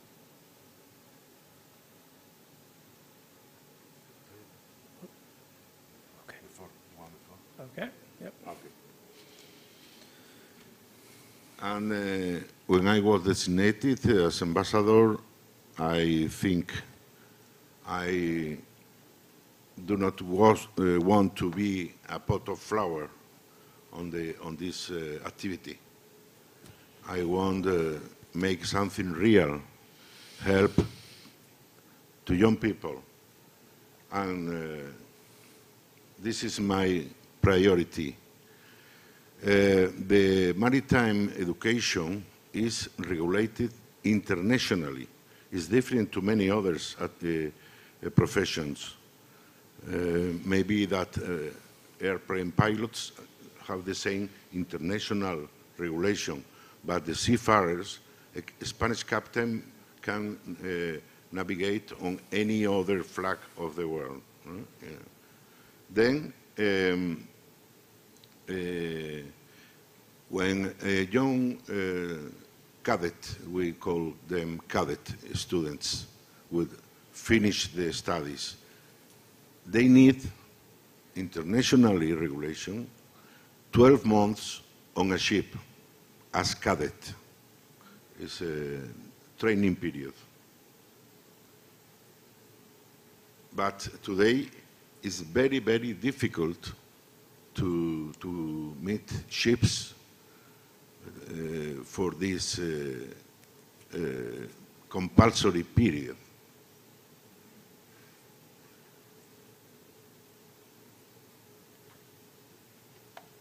Then, in 2015, I create a program I start with the Spanish cadets, because in my country, and I know many of the nautical schools, I was professor in the university in Cádiz during 7 years. Then I start with the Spanish cadets. But today we have 413 Spanish cadets waiting for a ship. Many of them spent 2, 3, and 4 years waiting after finish the studies. 2, 3, and 4 years. Some of them are working in Decathlon, in Mercadona, in supermarkets, and things like that. We must do something about this real and serious problem. We have 400 Spanish and 368 from other 22 countries, mainly from South America due to the language. I have on my list near 800 cadets waiting for the opportunity to reach the professional titulation. In general, in total, more than 1,000 cadets have been involved on this project.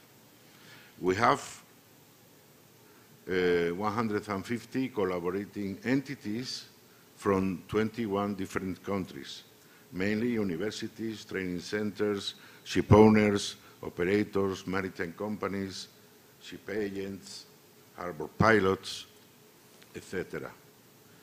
I am finished in brief. What does the EU say, European Union, in this document, European Framework for Apprenticeships in 2018? The European Union said, a written agreement must be defined for the students who must be in training on board. Apprentices must receive pay or something or some kind of compensation. Apprentices must have the right to social protection, and it is necessary to provide professional guidance and tutoring. The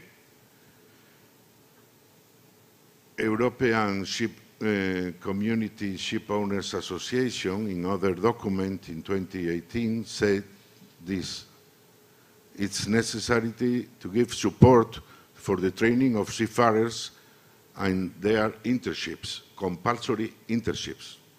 If they don't go 12 months, they never may be officer on a ship. Implement specific programs for youth employment in the maritime sector, promote careers at sea and ashore, and increase the attractiveness of working in the maritime industry. Very nice words. But the reality is this one. We are worse than 37 years ago. It is me when I was 23, more or less. I said in this moment, the first conclusion of this seminar is go to the gym every day. Please, you can see the difference. Sorry. And when I was cadet in 1985, the ship owners were enforced to take cadets on board. I go to the port, I ask in the harbor master office, there is any ship without cadet? Yes. And the harbor master enforced to the captain to take one cadet. There were a training contract, a paper with a contract for the training period. Sometimes you must embark on other country. They pay to me, in this year, the travel expenses, of course. And they pay me a gratification about 300 euros on that year. Okay, it's not very much, but I am a student. But now, this year, not all the companies, but many of them, for a cadet, there is no any contract, any paper. Is it legal, is my question? No. Any person who is working on a ship must have a paper with a contract, with a social security. Many companies say to the cadet, you may contract a private insurance of accidents. Only. This is the reality. No ratification. There are companies that they pay very well, and they pay everything, and they make contract, but the majority don't.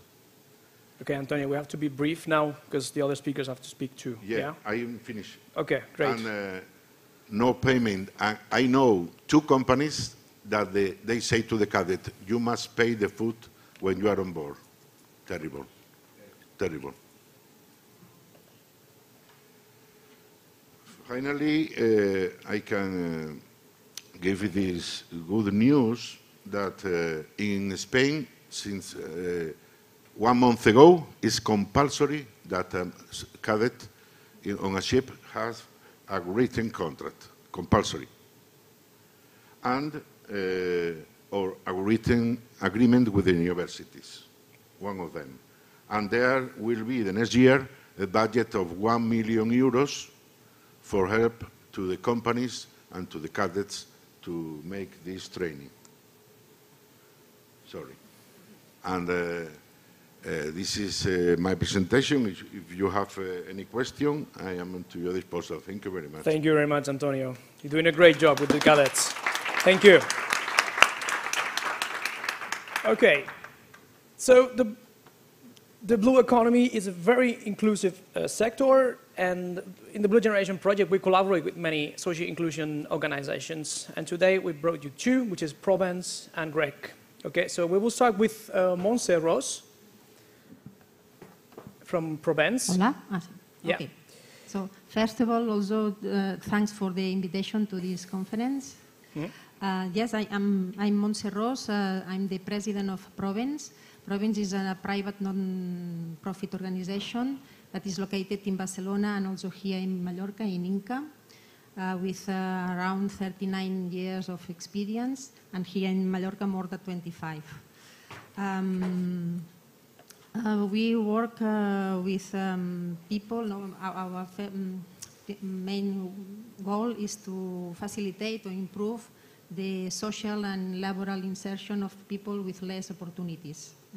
Our target group are migrant people, young people with low educational level, long-term unemployment people, women, and also children and their families that has not good economical and social conditions. In Inca especially, we have two branches of work. The first one is, we say, social educative service, and is especially for children and their families, to give them school support and also psychological support to the families, and also spaces to spend the free time, etc. And when these children are teenagers and young people and they start the age to work, we have the second branch that is a service for integration, social and laboral integration. And we develop in this moment one project from SOIP, from the Service of Employment here in Baleares, and we make it individual itineraries to orientate these young people to entry in the laboral market. It's for this that we collaborated with CTEACH and the Blue Generation program. We were signed an agreement in 2019 to select it and send it some young people interested in to start the trainings of Blue Generation line, and also some offers that they give to our young people. Also in February 2020, sorry, we organized one conference, un oceà d'oportunitats in Inca, and it was very interesting because we invited our young people, but also different stakeholders, people from different companies, and was a very nice space to be together, to stay together and to share and to know these new opportunities for our young people. And then the third collaboration with CITIC was some individual itineraries that some of our young people make it with Max, with one of the team of CITIC, and was also very, very interesting. And just only to say that for our young people, this is a new opportunity because normally they thinking only in some traditional jobs, and this new line, also here in Mallorca, that is an island, in the middle of the sea. I think they know this kind of new opportunities that maybe before they don't thinking about. Thank you. Thank you very much, Montse.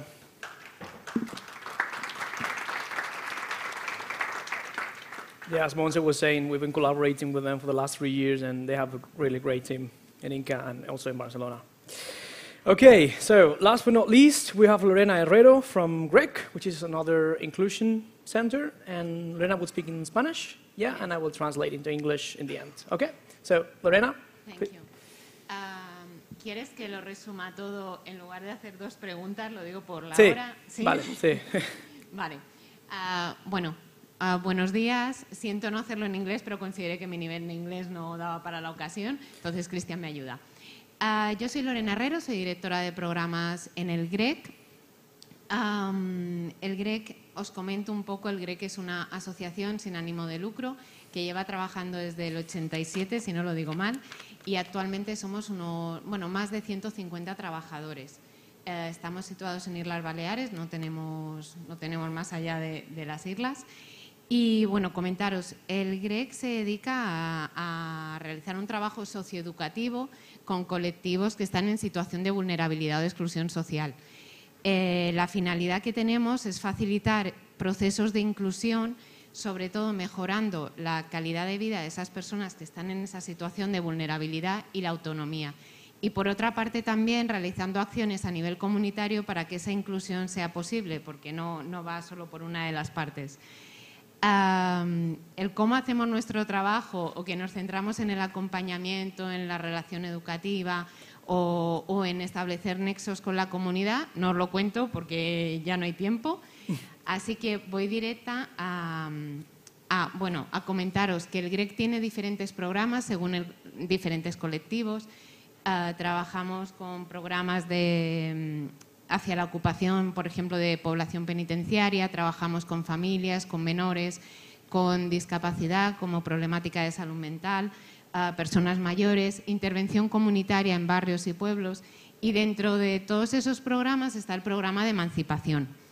El programa de emancipación se crea en el 98 ante la necesidad que se ve de que los jóvenes que pasaban por el sistema de protección de menores, cuando cumplían los 18, pasaban de ese sistema de protección a directamente ser considerados como adultos con todo el peso y la carga que eso implica y como les toca, sin el apoyo de una familia que muchas veces te da ese apoyo emocional, económico, de residencia incluso, y se les considera como adultos de pleno derecho y obligación. A partir de ahí se vio la necesidad de dar un apoyo a esos jóvenes y de ahí vienen los programas de emancipación. Hay otras entidades que desarrollan este tipo de programas y una de ellas es el GREC.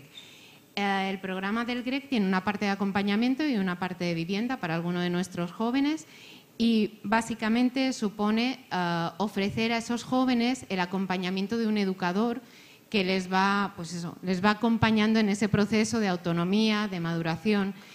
Y bueno, y se van trabajando las diferentes áreas de esas personas en función de cada una de sus necesidades y de situaciones.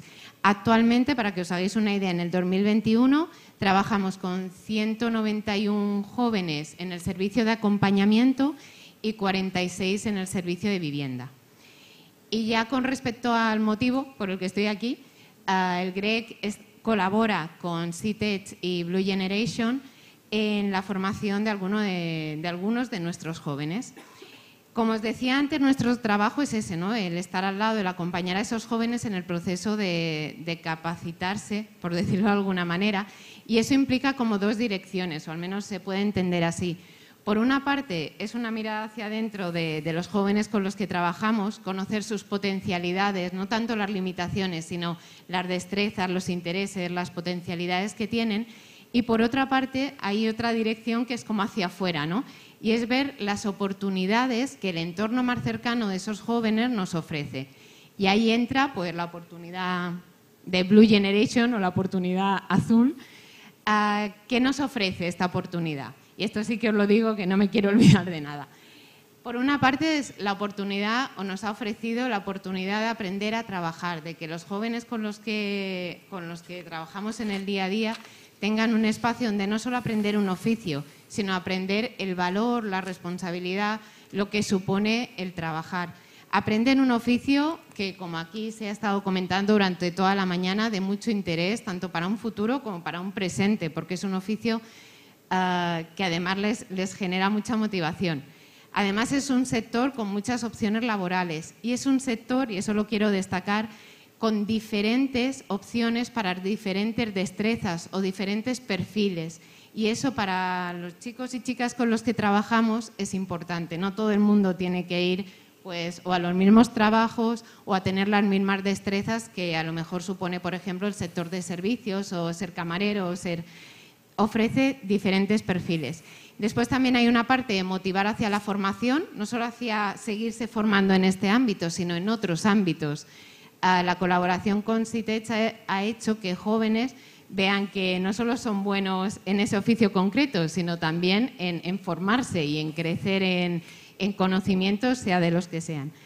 Y por último, como antes comentaba mi compañera Monse, conocer y entrar en otros ámbitos, ¿no? Desconocidos, y no solo no sentirse fuera de lugar, sino que sentirse capaces. Y eso para todos es importante. Y por último, comentaros que para nosotros, como idea, esto está muy bien, pero tenemos muy claro que eso solo pasa a ser una realidad cuando conectas con las personas que lo están llevando a cabo y con los valores que hay detrás de esas personas que lo llevan a cabo. Y eso nos pasó con CITECH. Nosotros, bueno, salíamos de la pandemia, 2021, y encontramos a CITECH, o nos encontraron ellos a nosotros, y encontramos a Natalia, que es la profesora que hemos tenido durante las 2 ediciones. Se dio un equipo de trabajo, se adaptaron las dinámicas, se orientó el trabajo hacia la inserción laboral, hacia las empresas, lo que era de utilidad. Y los resultados, y con eso acabo, hemos tenido 16 jóvenes que se han estado formando en 2 ediciones de limpieza de embarcaciones, 14 titulados, 6 jóvenes que se han insertado después de la formación en un breve periodo de tiempo, no os cuento ya más adelante, y 3 de ellos han sido en el sector náutico. Es un proyecto pequeño, como veis no doy grandes números, pero sí que creo que son números representativos y teniendo en cuenta eso, ¿no? Pues la historia que llevan, el futuro que les espera y sobre todo para nosotros eso, la colaboración con CITECH y Blue Generation no solo ha supuesto una oportunidad, que era lo que María Redondo, que es la educadora que realmente llevó a cabo esto con los protagonistas, que son los jóvenes, sino más allá de esa oportunidad también ha supuesto una nueva potencialidad para nuestros jóvenes, porque han tenido un espacio donde crecer en un ámbito diferente.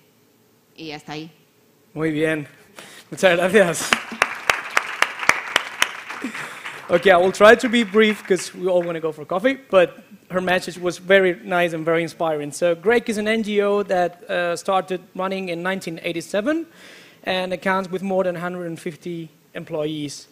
It's a socio-inclusion NGO, as she was saying, that works through inclusion processes, both with the users but also with the community So the inclusion is 100% done. They work with different programs, meaning ex-convicts, young moms, elderly, youth. And the program Lorena is managing is the program for the 18-year-old kids, because for the state, when they are 18-year-old, they become adults, and then they are free without any help, and these kids always need somebody who can mentor them. So what they do is they offer a mentor who helps these young people in gaining this autonomy. And right now they have 121 youth, and 46 of them live in their foster homes. Collaboration with BlueGeneration, well, they collaborate with us in 2 training courses we did with them. And Lorena was saying that their vision for these courses was really innovative and really nice, because they want to focus on the strengths of the kids, but also on the opportunities on the blue economy. In this training, she was very happy because the kids, they not only focus on the job, but also on the values. And it's a sector that offers many opportunities for different profiles and different people. And Lorena was very nice, and she was saying that whenever they connected with us with CTEACH and the BlueGeneration project, she was really happy to meet our colleague Natalia, who did a really good job because she adapted to the needs of the young people. She did a monitor after the training to see whether the inclusion was done or not. And for them, that's very, very important. Results. So they did 2 courses. They have 14 kids with certifications. 6 were inserted, and 3 of them in the nautical sector. She was saying, okay, it doesn't look like big numbers, but for such a small project, it is really, really good. And they see this collaboration with us not only an opportunity, but also a strength. So thank you very much, all panelists. Thank you very much for your presentations. And time for coffee. And by the way, sorry, because I was translating, this is the 2 kids doing the courses. So this is the STCW course, if I'm not wrong. And this is the cleaning course they did with my colleague, Natalia. Sorry, okay. And we have 1 question. Okay, yeah.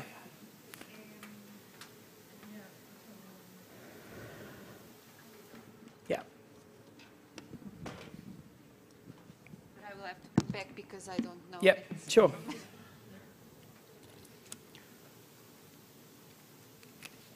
So we have a question from one participant, an online participant. And she asks, what has changed in the career education and counseling policies in OECD to address the needs of Generation Z and attract them to the blue economy? Yeah. That's a very broad question that I'm not going to be able to do justice to. But I think just in general, we're seeing that there's just a lot more attention to this question of getting young people to think about what might they want to do later in life. So we're seeing that a lot of OECD countries are incorporating career education into their basic but also continuous teacher training, and devoting a little bit more space during regular classes to this topic. We're also seeing that some countries are enlarging their offers of counseling for young people while they're still in school, and also their parents through either public employment agencies or agencies that are associated with them. So I think we are seeing just a lot more attention to this topic. And there are a lot of OECD working papers, in particular from our colleagues in the Education Directorate, that go into a lot more depth into what is actually happening. As regards blue careers, I think that's sort of a little bit too specific for my area of expertise. Okay, now yes. Thank you very much, Sarah, for your answer. And yeah, I think if there are no more questions, it's time for coffee, Celia? Yes? Okay, so the coffee will be waiting for you outside, and we're back at half an hour, so it's now 26, so at 10 to 2. We'll wait for you here at 10 to 2. 10 to 1, sorry, 10 to 1.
you managing the...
Yeah, perfect. And we're all back now. So, I would like to introduce our third panel discussion, the BlueGeneration project, a sea of opportunities. To start the panel discussion, we have Alexandra Jasinska, who is a senior consultant of Ecoris. So, Alexandra, please. Yeah. Buenos días. Mike.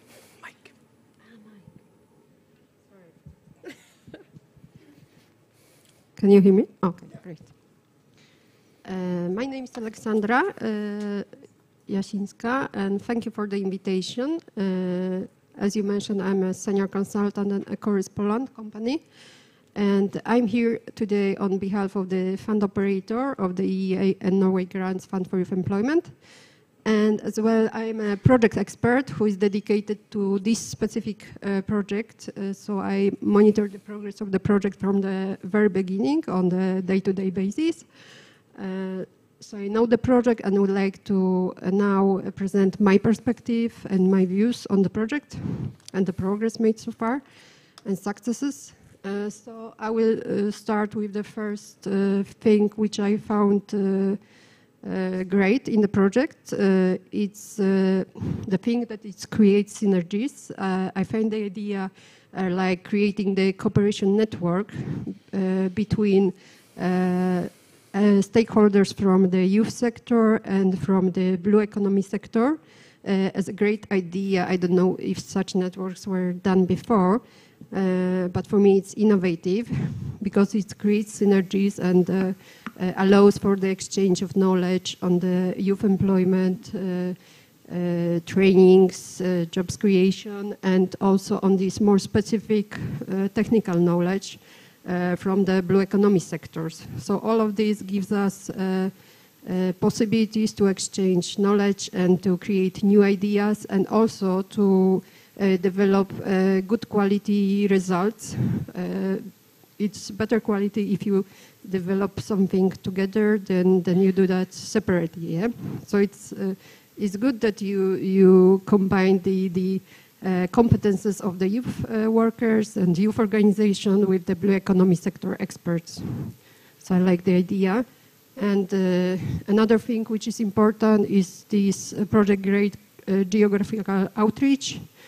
So mainly the youth from 6 EU countries are benefiting from the project actions, but also the project is widely disseminated also within Belgium, Germany, and Norway.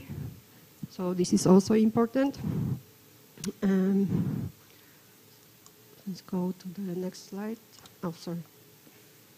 And what I like also about the project is that it created so far and will still create an innovative solutions.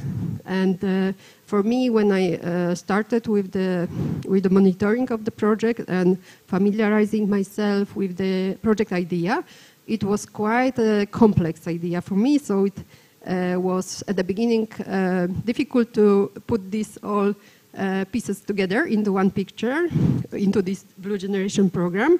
But at some time, after, I don't know, half a year or something, I noticed that it's a really excellent idea, and it has an excellent intervention logic, and that really all the activities are interrelated with each other, and the sequence is great, and it creates great benefits to the youth and all stakeholders which are involved in the project. And all of this, and your cooperation of the sectors provides high quality tools and solutions, which it's quite many of them, to be honest. It's this Blue Career Guide, it's a Blue Jobs platform, and these mock courses, all of it available for everybody for free. So it really creates great opportunities and great path for the youth to start the career, because first you go to the schools or other organizations to present the opportunities in the blue economy to the young people, and you get them interested, and then you provide them with the mentoring, the skills validation. So it's really beneficial for them, and really eases the start in the labor market, and helps these excluded youth also to come back on the market, which is important, and the Youth Fund for Youth Employment. And they end up finding a job or going into the training or into education. So I find it really, really important. And this blue economy is also growing, and it's very important in these times. So I'm glad that you are doing this. And basically the project increases the youth interest in the blue economic areas that they maybe, for sure, they not considered before in such extent, they even probably weren't aware that you have these 7 blue economy sectors that they can be involved in, and that there are so vast opportunities of jobs there. So it's good that you go to them and make them aware of opportunities and support them in this career path. And now I wanted to say something about the successes so far achieved by the project. So first of all, I wanted to congratulate to the project with the additional funding that was awarded under additional call. This was run by the donors. And this was called restricted call, and the projects could present the new ideas for the extension of activities or getting better outreach to increase number of needs or stakeholders or expanding geographically. And you succeeded in receiving these fundings, and the competition was quite high. So this is really also, it's also showing that your idea is great and you know what you are doing, and you can propose even more innovative and new solutions. You know how to extend the project, how to use the opportunity that money are there and they can benefit actually the youth. So the changes which you introduced are the 2 new partners added to the consortium, and by adding these 2 new partners, you extended the geographical outreach to Romania as well, and also to the other regions of Greece. And also you have a new expertise in the project from these partners. And this results in engaging more youth into the project, more stakeholders, and also you propose the new actions, which are training courses, which I think also will be very beneficial for the youth. And the last thing I would like to say, that I have in my portfolio, like let's say 5 projects from the Youth Employment Fund, and most of them are green and yours is blue. So it's really unique in my portfolio, and it is really interesting. I have never monitored this kind of projects, so I'm really happy to see this innovative solution and support you in this process. So thank you very much.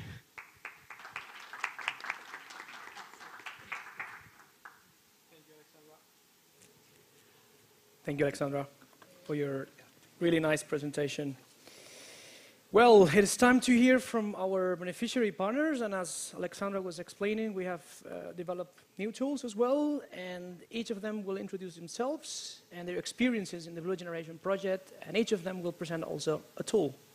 So let's start with Kirill from ABS. Can you please introduce yourself to the audience and the work you do at EBS? Yes, thank you.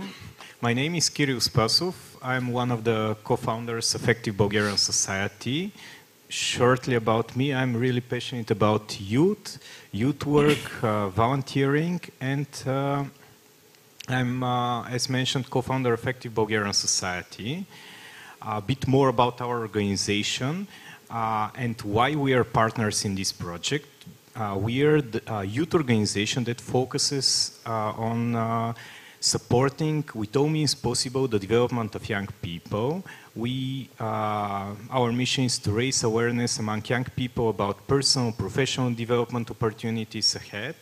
And this is why we are partners in the project, because we are exactly the link between young people and also all the opportunities that exist within the blue economy.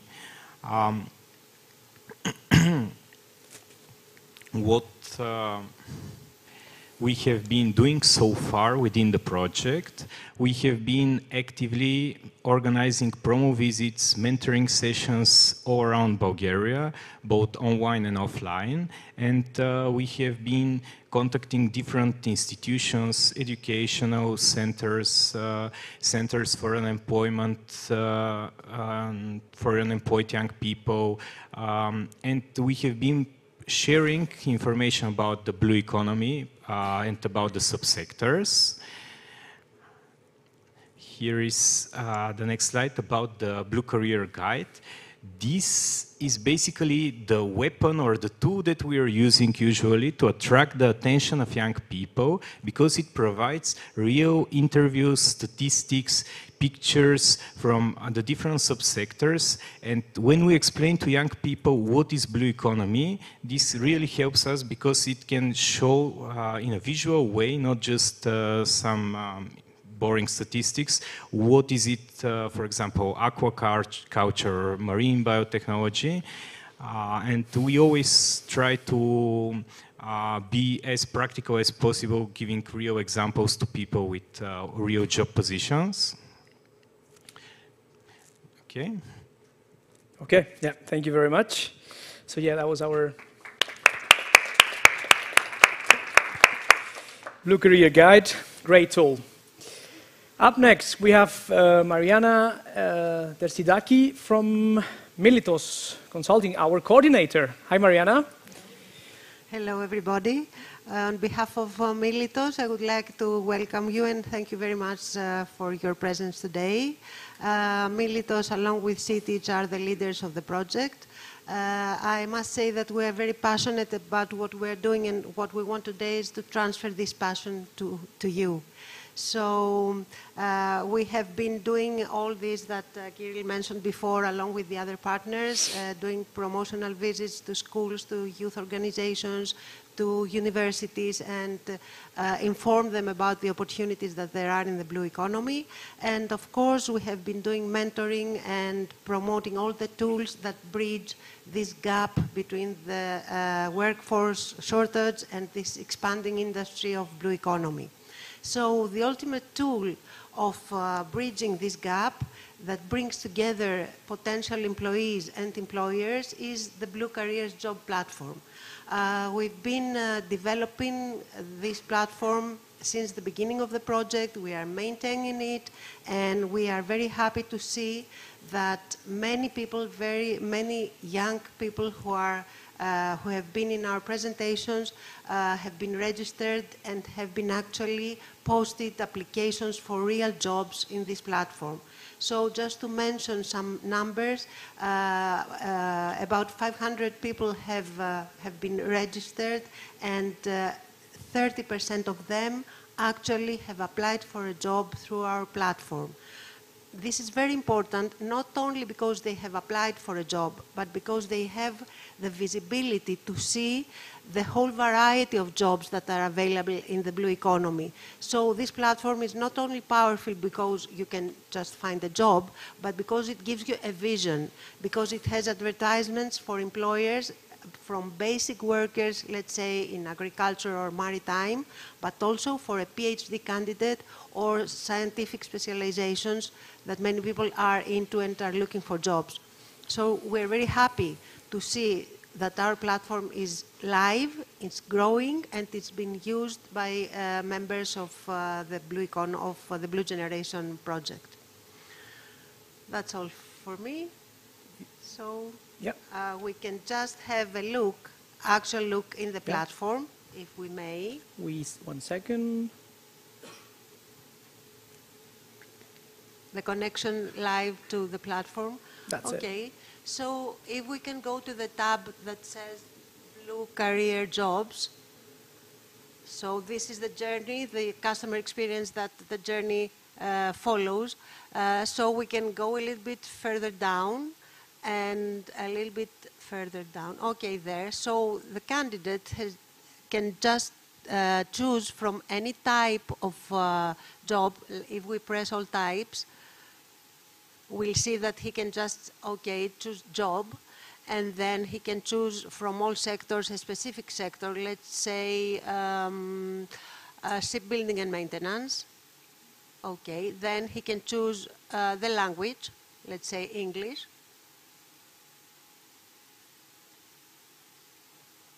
Up a little bit. Okay, and then he can press search, the search button. So there he can see all the posted ads from specific employers in different countries because he didn't choose a location, he wants to travel, and he's able to apply and send his CV. So this is a real tool that our youth can choose and can use to find a real job. Thank you.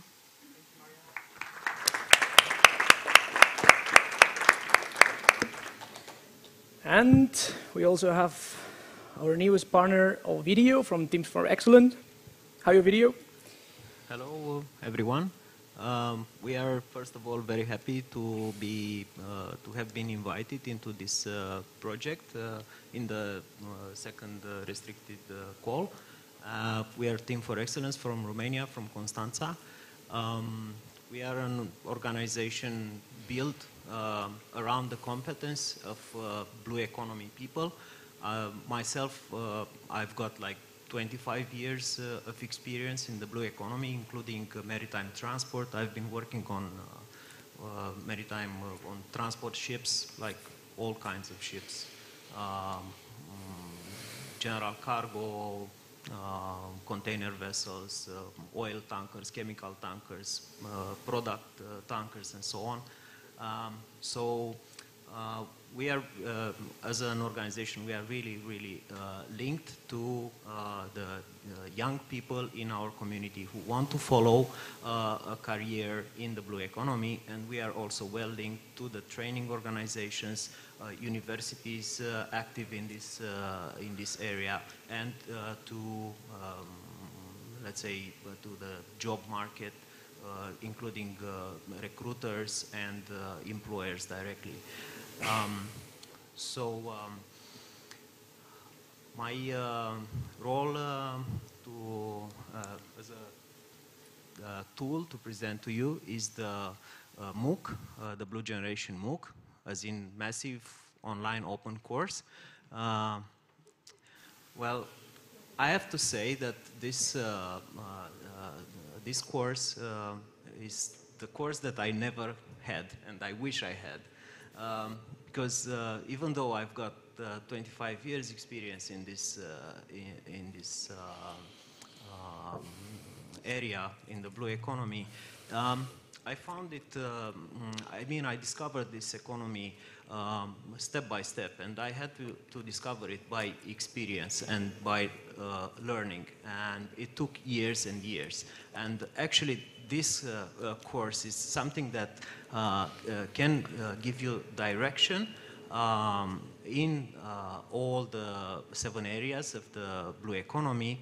And it's really nice to be able to watch videos from marine professionals, from specialists, to have some indications about the kind of jobs, where these can be found, what's some statistics about the economy, the blue economy and its sectors. And this is very important because from my personal experience, it's like you see the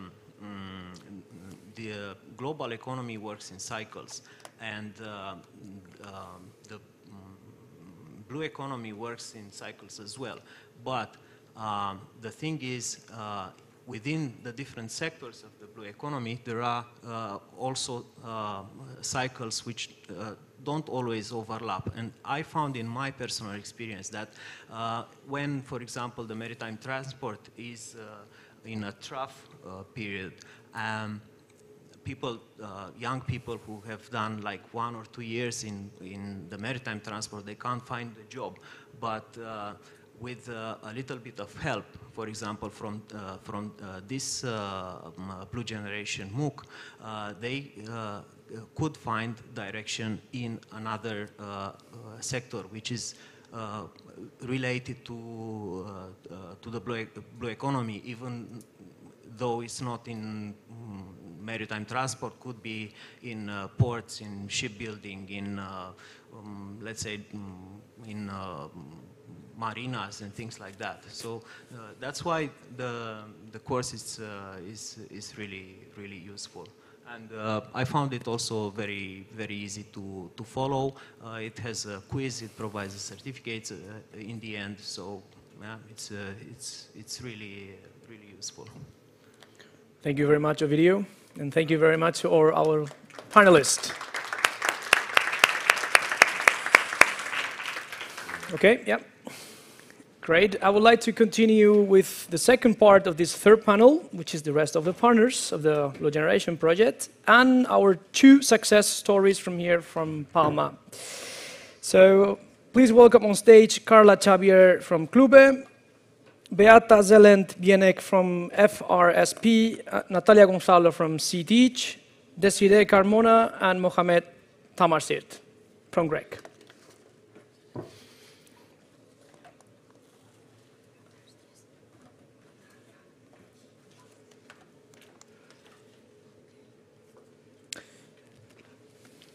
Okay, are we all in? Great. So we will carry on with Beata first. Could you please introduce yourself and tell us a little bit about... Yeah. Hello, everybody. It's nice to see you and nice to be in Mallorca. It's my first time. I'm a job advisor in Blue Generation project. I'm a trainer in promotional visit in school in job market, and I also mentor. Everything what will be on presentation was prepared by Eva, our coordinator, so I will only read what she prepared, okay? Because I have no all information that has Eva, okay? Good, yeah. Okay, FRSP success. Eva writes, there was a promotional visit. We have 2 national conferences about the blue carrier, our study visit in Gdańsk in North Poland. We would like to have another study visit, but we would like to know if it's possible to get that activities in Poland, and it will be international visit. So we will see. We have some webinars, yes, and we have film.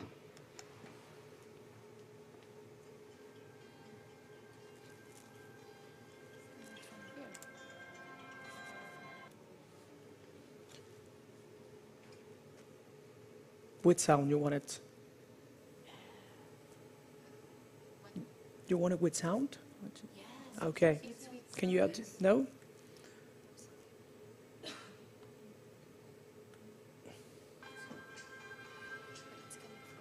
Yeah, I mean.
Okay. Yeah. I have no idea where it's no sound here. I think if Eva sends you, it was, I have no idea. Yeah, I mean, What's the don't worry, the it's problem? okay, don't worry. So in Poland we have deliver all 70 webinars, and we would like to do 70 webinars by June 2023. This gives an average of 2 webinars per month. We have 2 webinar schedules in October, and we already have guest speakers for following months as well. Okay. I think. Yes. Oh, great. Thank you very much. Thank you. Very good. Okay, so our next speaker, Carla Xavier from Clube. Hello. Good morning. Bom dia. Do I have to go with this or it's automatic? Yeah. Okay. So, once again, bom dia. I'm a project manager in Clube Intercultural Europeu. It's a non-profit organization seated in Lisbon with more than 25 years of existence. And why is Clube is a partner in this project? Well, because our main focus of work is youth education, employment, and local development. In fact, Clube is located in a vulnerable area of Lisbon, where we work with vulnerable parishes and vulnerable people. And we think that BlueGeneration is a very, very important tool to give them, to transmit them that there are different possibilities of training and career, okay? So, I bring you the VR video. The tool that I bring you is the VR video. It would be interesting if you had 3D glasses to see it and have a more immersive experience, but I think you can see more or less the result. And this VR video happens because, in fact, with the pandemic, the consortium had to rethink some of the activities that we had planned, especially the study visits. Because, of course, in 2020 and 2021, how could we bring our youth to visit companies and to see lively the experience of working in these sectors if there were so many restrictions? So we thought, okay, so let's do a VR video. and each partner took the responsibility of producing a different video about one of the blue economy sectors. And Clube Club made this one, and this one has the objective of showcasing the work in the field of marine biotechnology. So, the video shows the daily routine of the research group on bioadhesion and biomimicry of the Faculty of Sciences of the University of Lisbon, led by Doutora Romana Santos, a Portuguese researcher and teacher. And this group studies sea urchins, namely the potential application of the glue these animals produce to attach themselves in the creation of bioadhesives for biomedical purpose, for instance, for create surgical adhesives. The video, as you saw, starts in a beach, Ericeira Beach, where the team goes in the morning to collect marine organisms, and then we follow them to the lab to study and evaluate the bioadhesive possible applications. Along the video, you will find testimonies of students telling us how they decided to follow this career. So I invite you all to visit our website and our YouTube channel to see this video and the other videos that exist there, preferably with 3D glasses. Thank you so much. Very good. Thank you very much, Carla. Okay, and yeah, we go for our last partner, CTeach. And we have our colleague, Natalia Gonzalo, who will also introduce herself in a minute, and our organization. Yeah. Hello, good morning or good afternoon. I'm Natalia from CTeach. I'm one of the project officers. And today I want to share with you some of these presentations that we were doing in Mallorca. So we were doing this promotional visit, employment offices. We have here, for example, the people from SOI. So we are doing all these promotional visits there. There is Zero, one of these partners there. Schools, inclusion centers, and also we were doing online presentations because we have all these COVID situations and people that can't go to the places. So we decided to do these online presentations. As well, we did study visits. More or less we did in Calador, in the harbor. You can see different organizations receiving our talks, yeah. And the idea of this, and also after this study visit, we continue with the mentorings, online mentorings and presential mentorings. Here you can see the different photos and with my colleagues. And after that, another thing that we want to present today is the online courses that we will add. We are developing these courses, and they will be included in the BlueGeneration platform.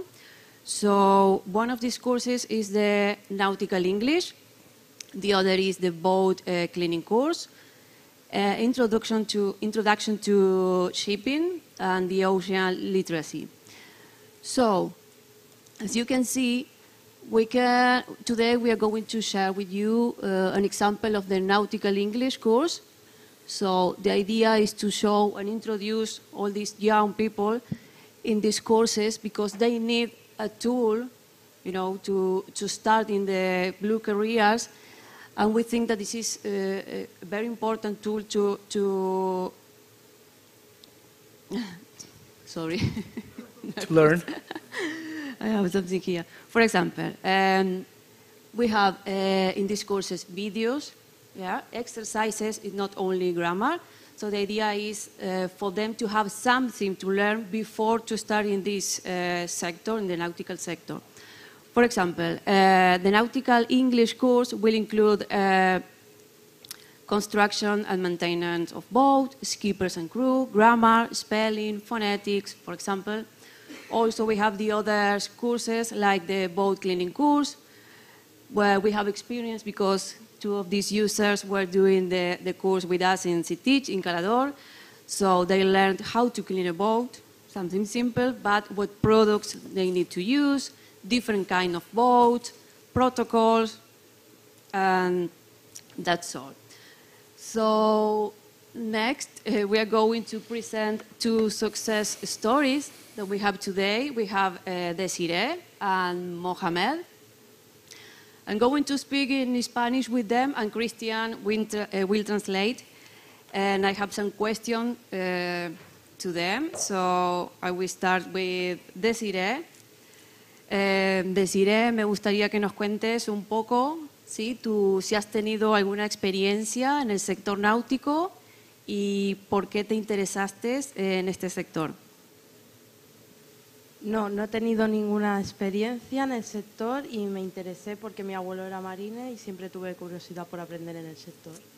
So Nati was asking Desiree if she had any experience in the nautical sector before, and she said no, but I was really interested because my grandpa was a seafarer.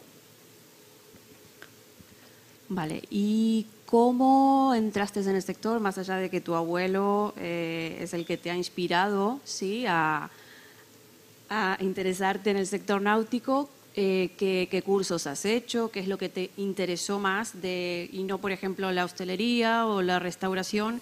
¿Te ha gustado un poco más el sector náutico y por qué? Bueno, yo he hecho dos cursos, uno de seguridad básica y otro de buques de pasaje, y estoy interesada en salvamento.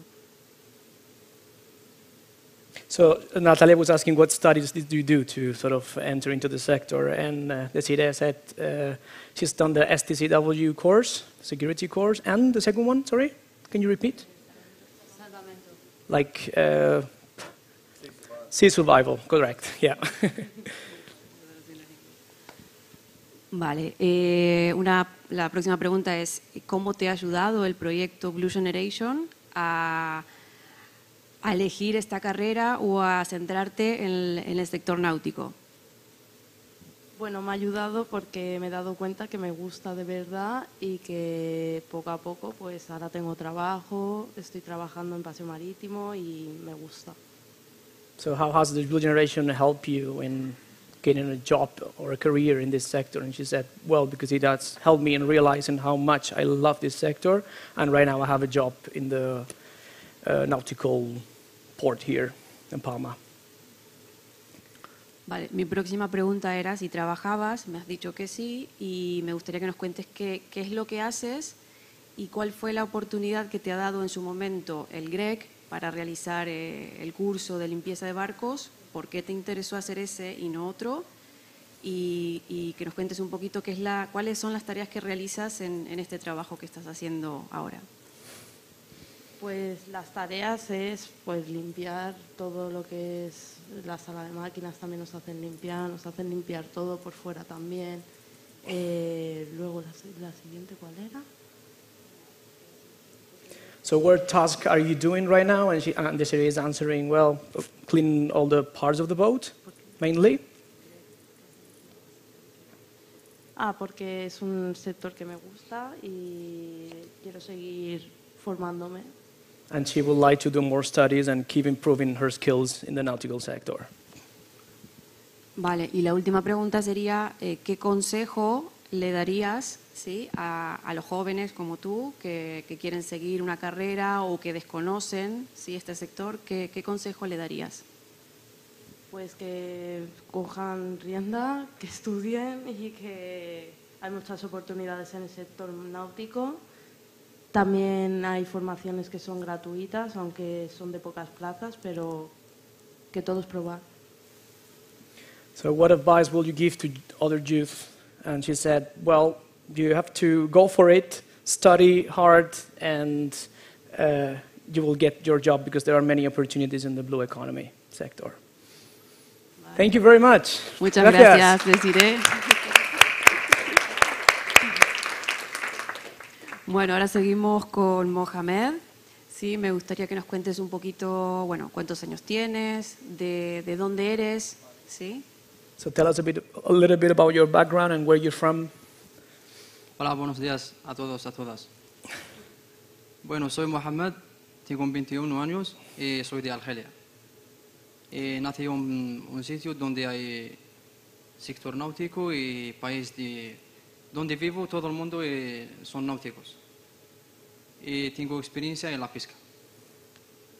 So he's 21 years old, he's from Algiers, and he's saying that in his native area, everybody works in the nautical sector. Vale, y Mohamed, ¿cómo te interesó o por qué has hecho el curso de, por ejemplo, de mantenimiento de embarcaciones? ¿Qué otros cursos has hecho y por qué te gusta este sector? Bueno, es que me gusta mucho este sector y me encuentro cómodo y también has hecho un cursos de náuticos. Tengo marino pescador y limpieza de barcos que he realizado con CIETIC. También tengo un poco de pasaje y ahora estoy formando un poco a poco haciendo cursos. Okay, so Nati asked, why do you like this sector? And he said, well, I just really like it. And what sort of studies do you hold? And he said, well, I have this Marinero certificate, which is like a seafarer, also the cleaning course, and the third one, you said? Buques de pasaje. English translation for that? It's like another seafarer certificate. Okay. Yeah. Vale, y Mohamed, ¿estás trabajando actualmente? ¿Cómo has conseguido el trabajo? ¿Qué cosas estás haciendo? ¿Qué tareas estás haciendo actualmente a tu día a día? Si habías tenido otras oportunidades que no sean con el sector náutico y por qué elegiste este sector. Bueno, ahora estoy trabajando en el sector del alquiler de embarcaciones y también en limpieza, los dos. A través del contacto de Natalia, estoy ahí muy contento y trabajando muy bien. También hacemos la limpieza y puedes decir que un encargado de barco, hago gasolina y tal, eso es todo. So Nati was asking, are you working right now and what are your tasks? And he said, I'm working in a nautical company. Actually, we know it's in the north of the island.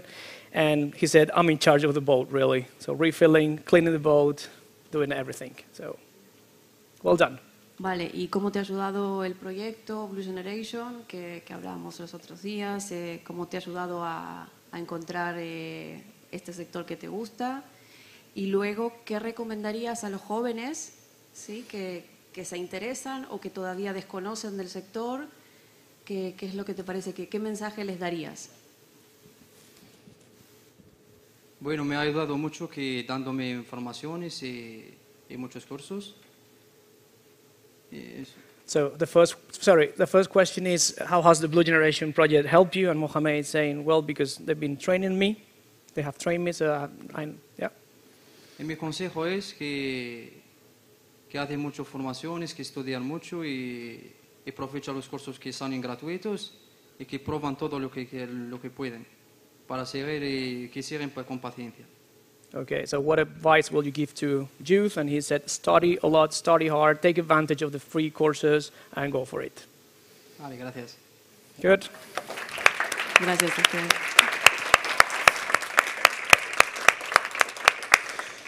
So that was it.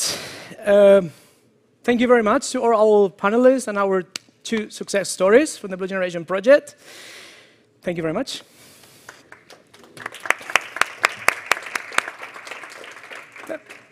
Good.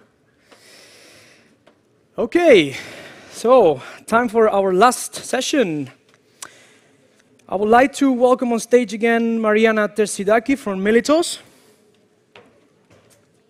Celia Murcia from Blue Jobs, who will be sitting here, and Silvia Tege from CIETIC again as well. Mariana.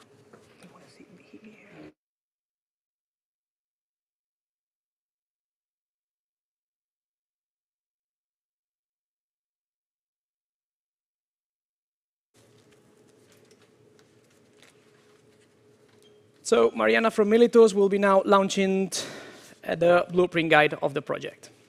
Mariana? Hello again. first of all, I would like to thank you for being patient and being with us until now. But this is the last section, and we have a surprise.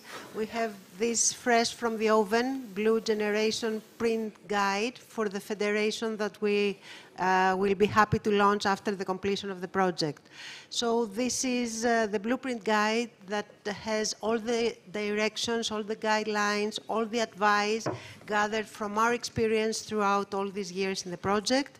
And it will be hopefully a very useful tool for all the members of the Federation that will join us in this effort to bring young people into the blue economy.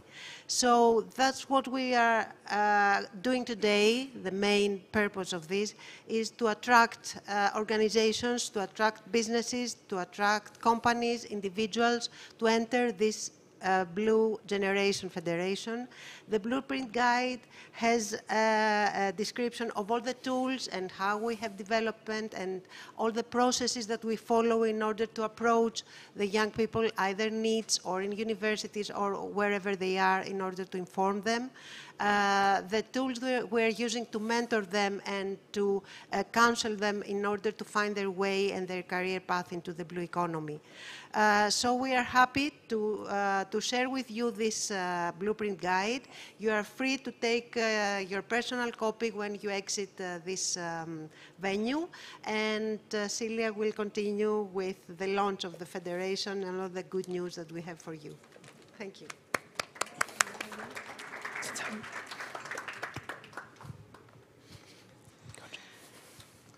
Yes, as Mariana was saying, this is really what this is all about. Because as you saw at the beginning in the video, we want to go bigger. We don't want to stop in January 2024. This is now going the next step and making this sustainable, share with you. And there is our blueprint. Anyone can see how we've been working. You can copy it. You can get in contact with us. All our tools are there.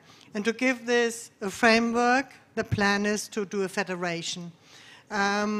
We will start at the end of this year to prepare this federation, and we welcome members. We would like to have other organizations, other networks, youth organizations, blue economy experts, umbrella associations like we have as partners already. The more the merrier. We have some ideas of how we're going to set up the federation, but it's not all set in stone yet. So we're open.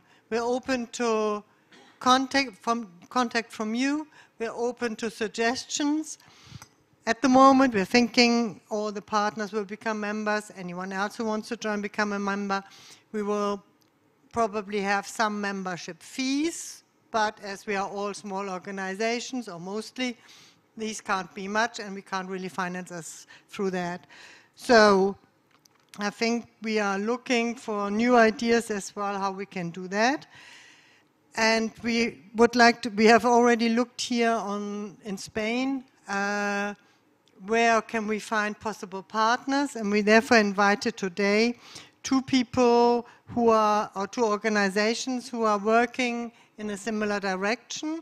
One is Celia, the other one will join us in a minute, Alberto, who are working in a very similar direction and where we think, yeah, this could be a possibility where we can join forces, and we want to show what they're doing, how we can see that can join together to inspire others to sort of look into their countries, where can we find new members and make this federation bigger. So, Celia, if you want to introduce your work first. Okay, thank you. Can you hear me? Yeah.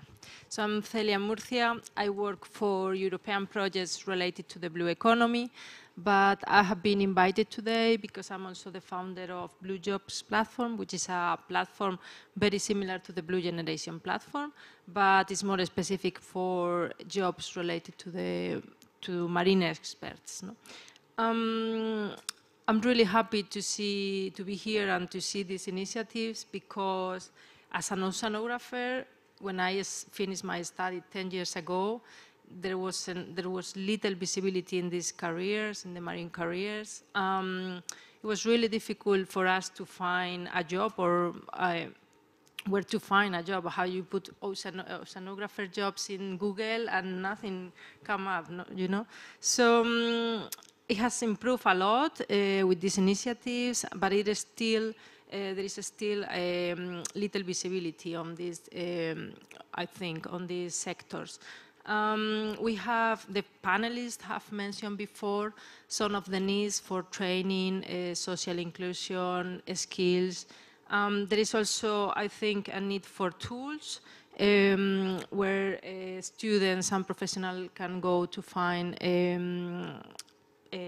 trainings or just a job platform like the BlueGeneration. So I think I'm here just to create synergies for sure, because so far there are little, at least there are a few job platforms, but they are not connected so far. So I think that's something that we can improve together. Thank you.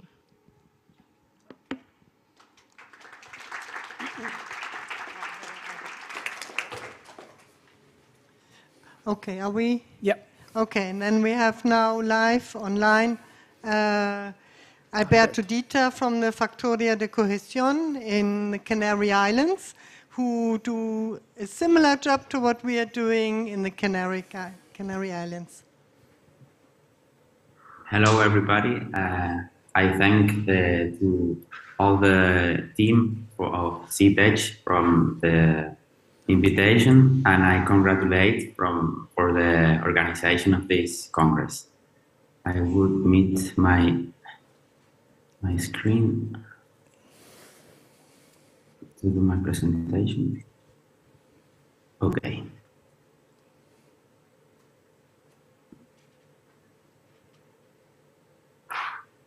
Okay, BlueEconomy from a social and practical perspective. In advance, I would again thank the wonderful CTECH team for the invitation to this Congress. And okay, about us.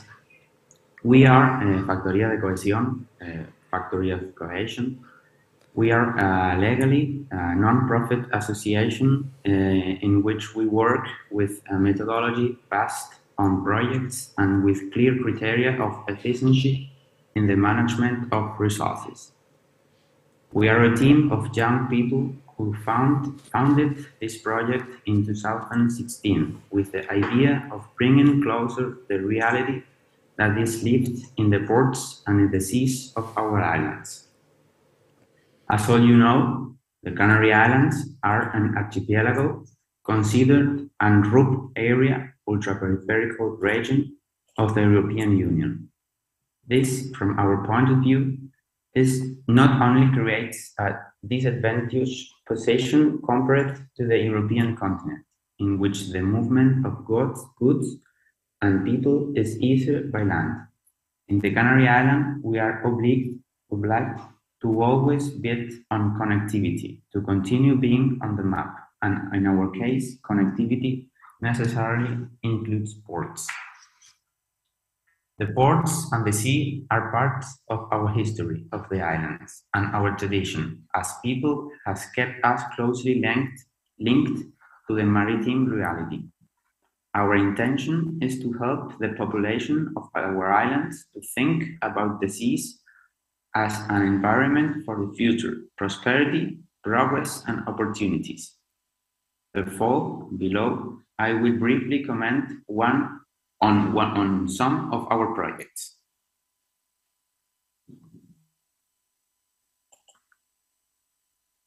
Our lines of actions focus on culture, education, employment, citizen participation, entrepreneurship, social action, equality, and synergies with companies.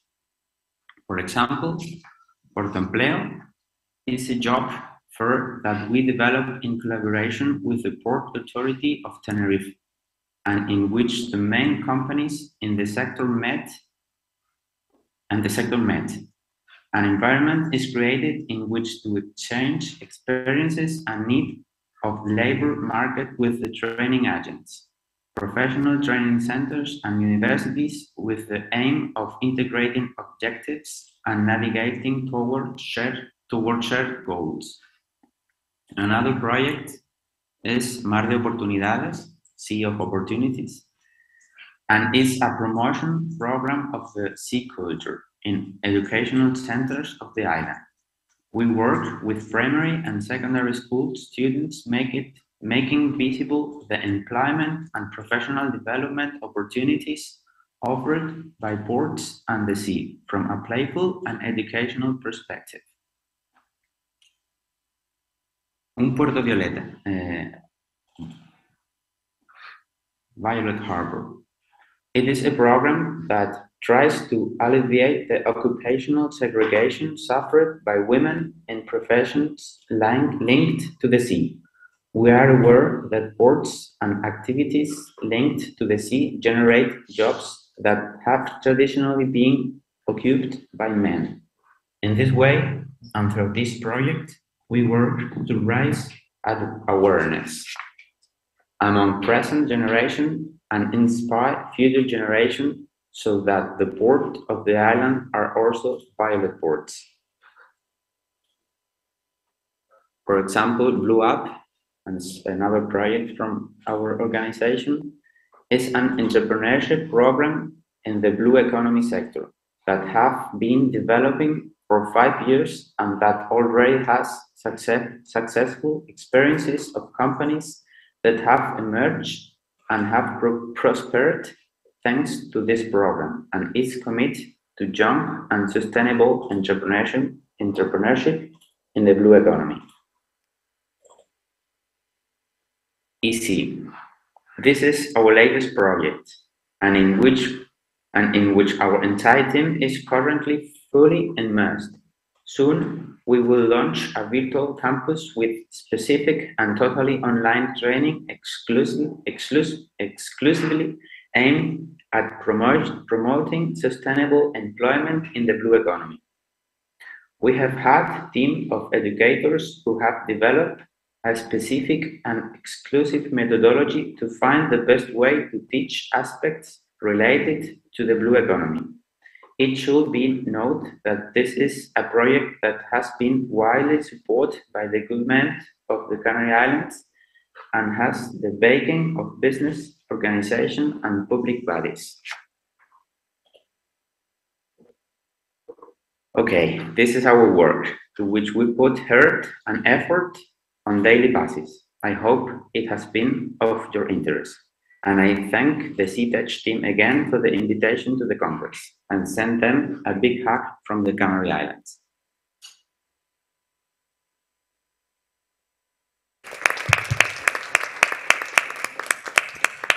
Well, a big hug back to the Canary Islands. And yes, I think what we see from these two examples is there are lots of initiatives, mostly very local, and that's the idea of what we would like to do, bring this together and make this broad. We had people, Nicola, for example, said the UK, the OCT would be interested to join a federation, which is the Ocean Conservation Trust, because they're going to schools, they're teaching young people, and they would like to broaden their perspective, use our tools. And I think there's a lot of initiatives. We are working in the same field, and it would be brilliant to bring this together and make it live for long term.